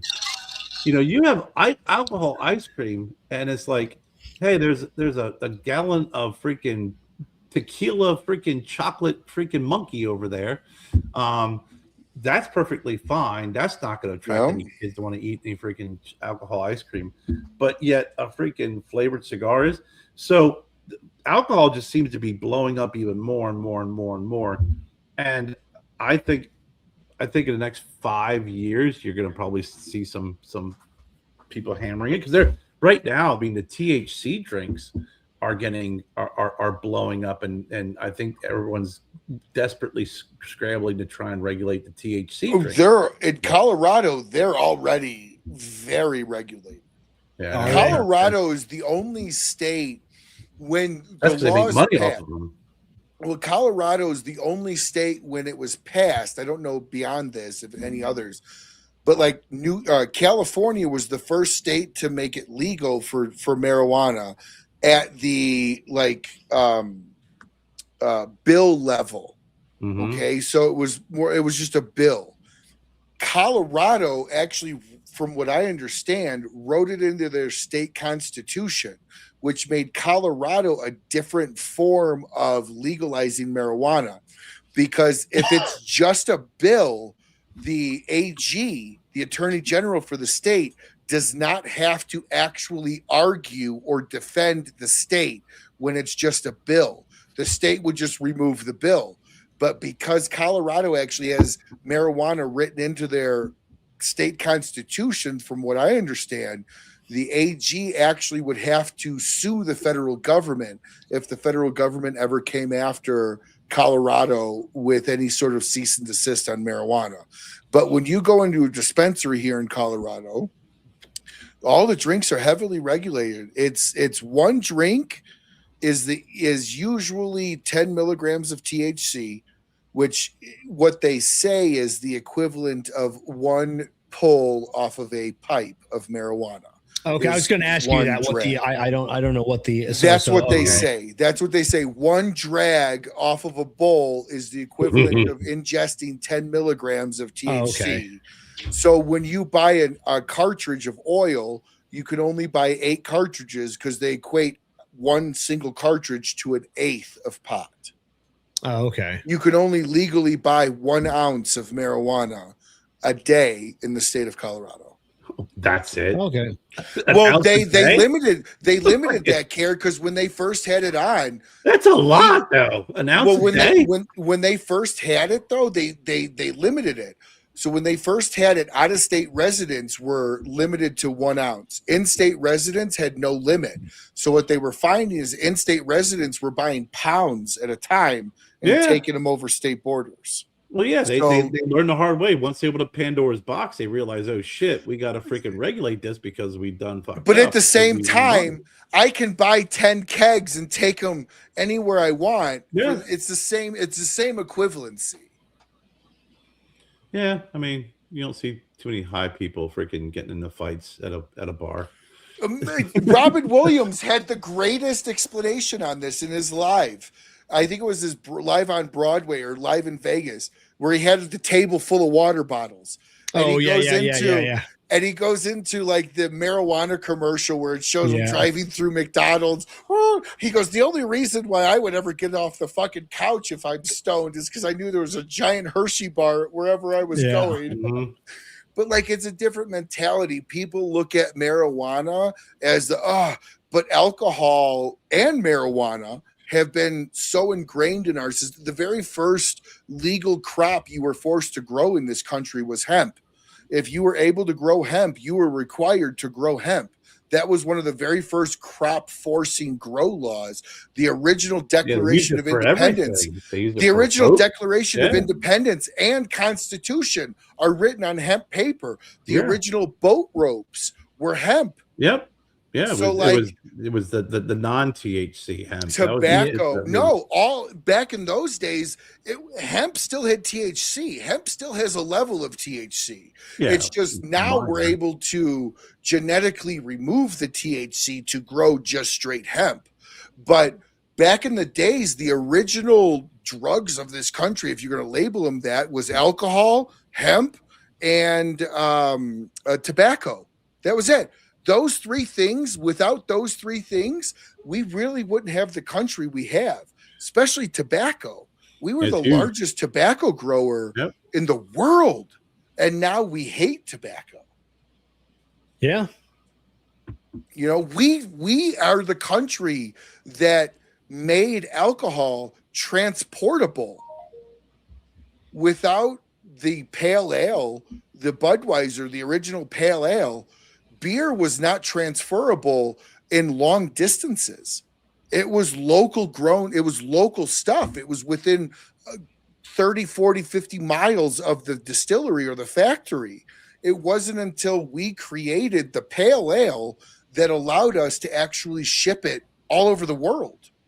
You know, like, and so it's just crazy to me on a country. We've done a 180 on really what made us a country, in my opinion, in many ways. I don't know. It's just 2 cents that nobody cared to hear about. No, I love it. I think that's a good spot to leave everybody with tonight. Ryan, thank you for coming on, spending Always. Thank you so Wednesday. much. Always love it. Kerr and I will be back this coming up Monday night with the crew from HDA Cigars. Yeah. We'll be talking like our pre-PCA show with them, seeing, I think last year was their first PCA. So we're going to see what those guys have been up to since we talked to them last. And yeah, great dudes. And next Tuesday night, I'll be with Cigar Coop and Bear. It's going to be a great show. It's not like a round table show this time. It's just they're going to be interviewing me as cigar prop. So I'm super excited to talk to those guys. And congratulations, that's awesome. Thank you very much. Coop and I have we had our following out there years ago, but we've mended all that, and we're that's like going on with Walter Cronkite. Yeah. Oh, it is. Super stoked. Coop's a good guy, though. Like you said, you end up falling out with him, but he's such a good, genuine, reasonable guy. Bygones be bygones. Great. That's it. Great. Love him. Great guy. Yeah. So, all right, Ryan, hang out with us for a second, and then we'll see everybody on this coming up Monday night. See you.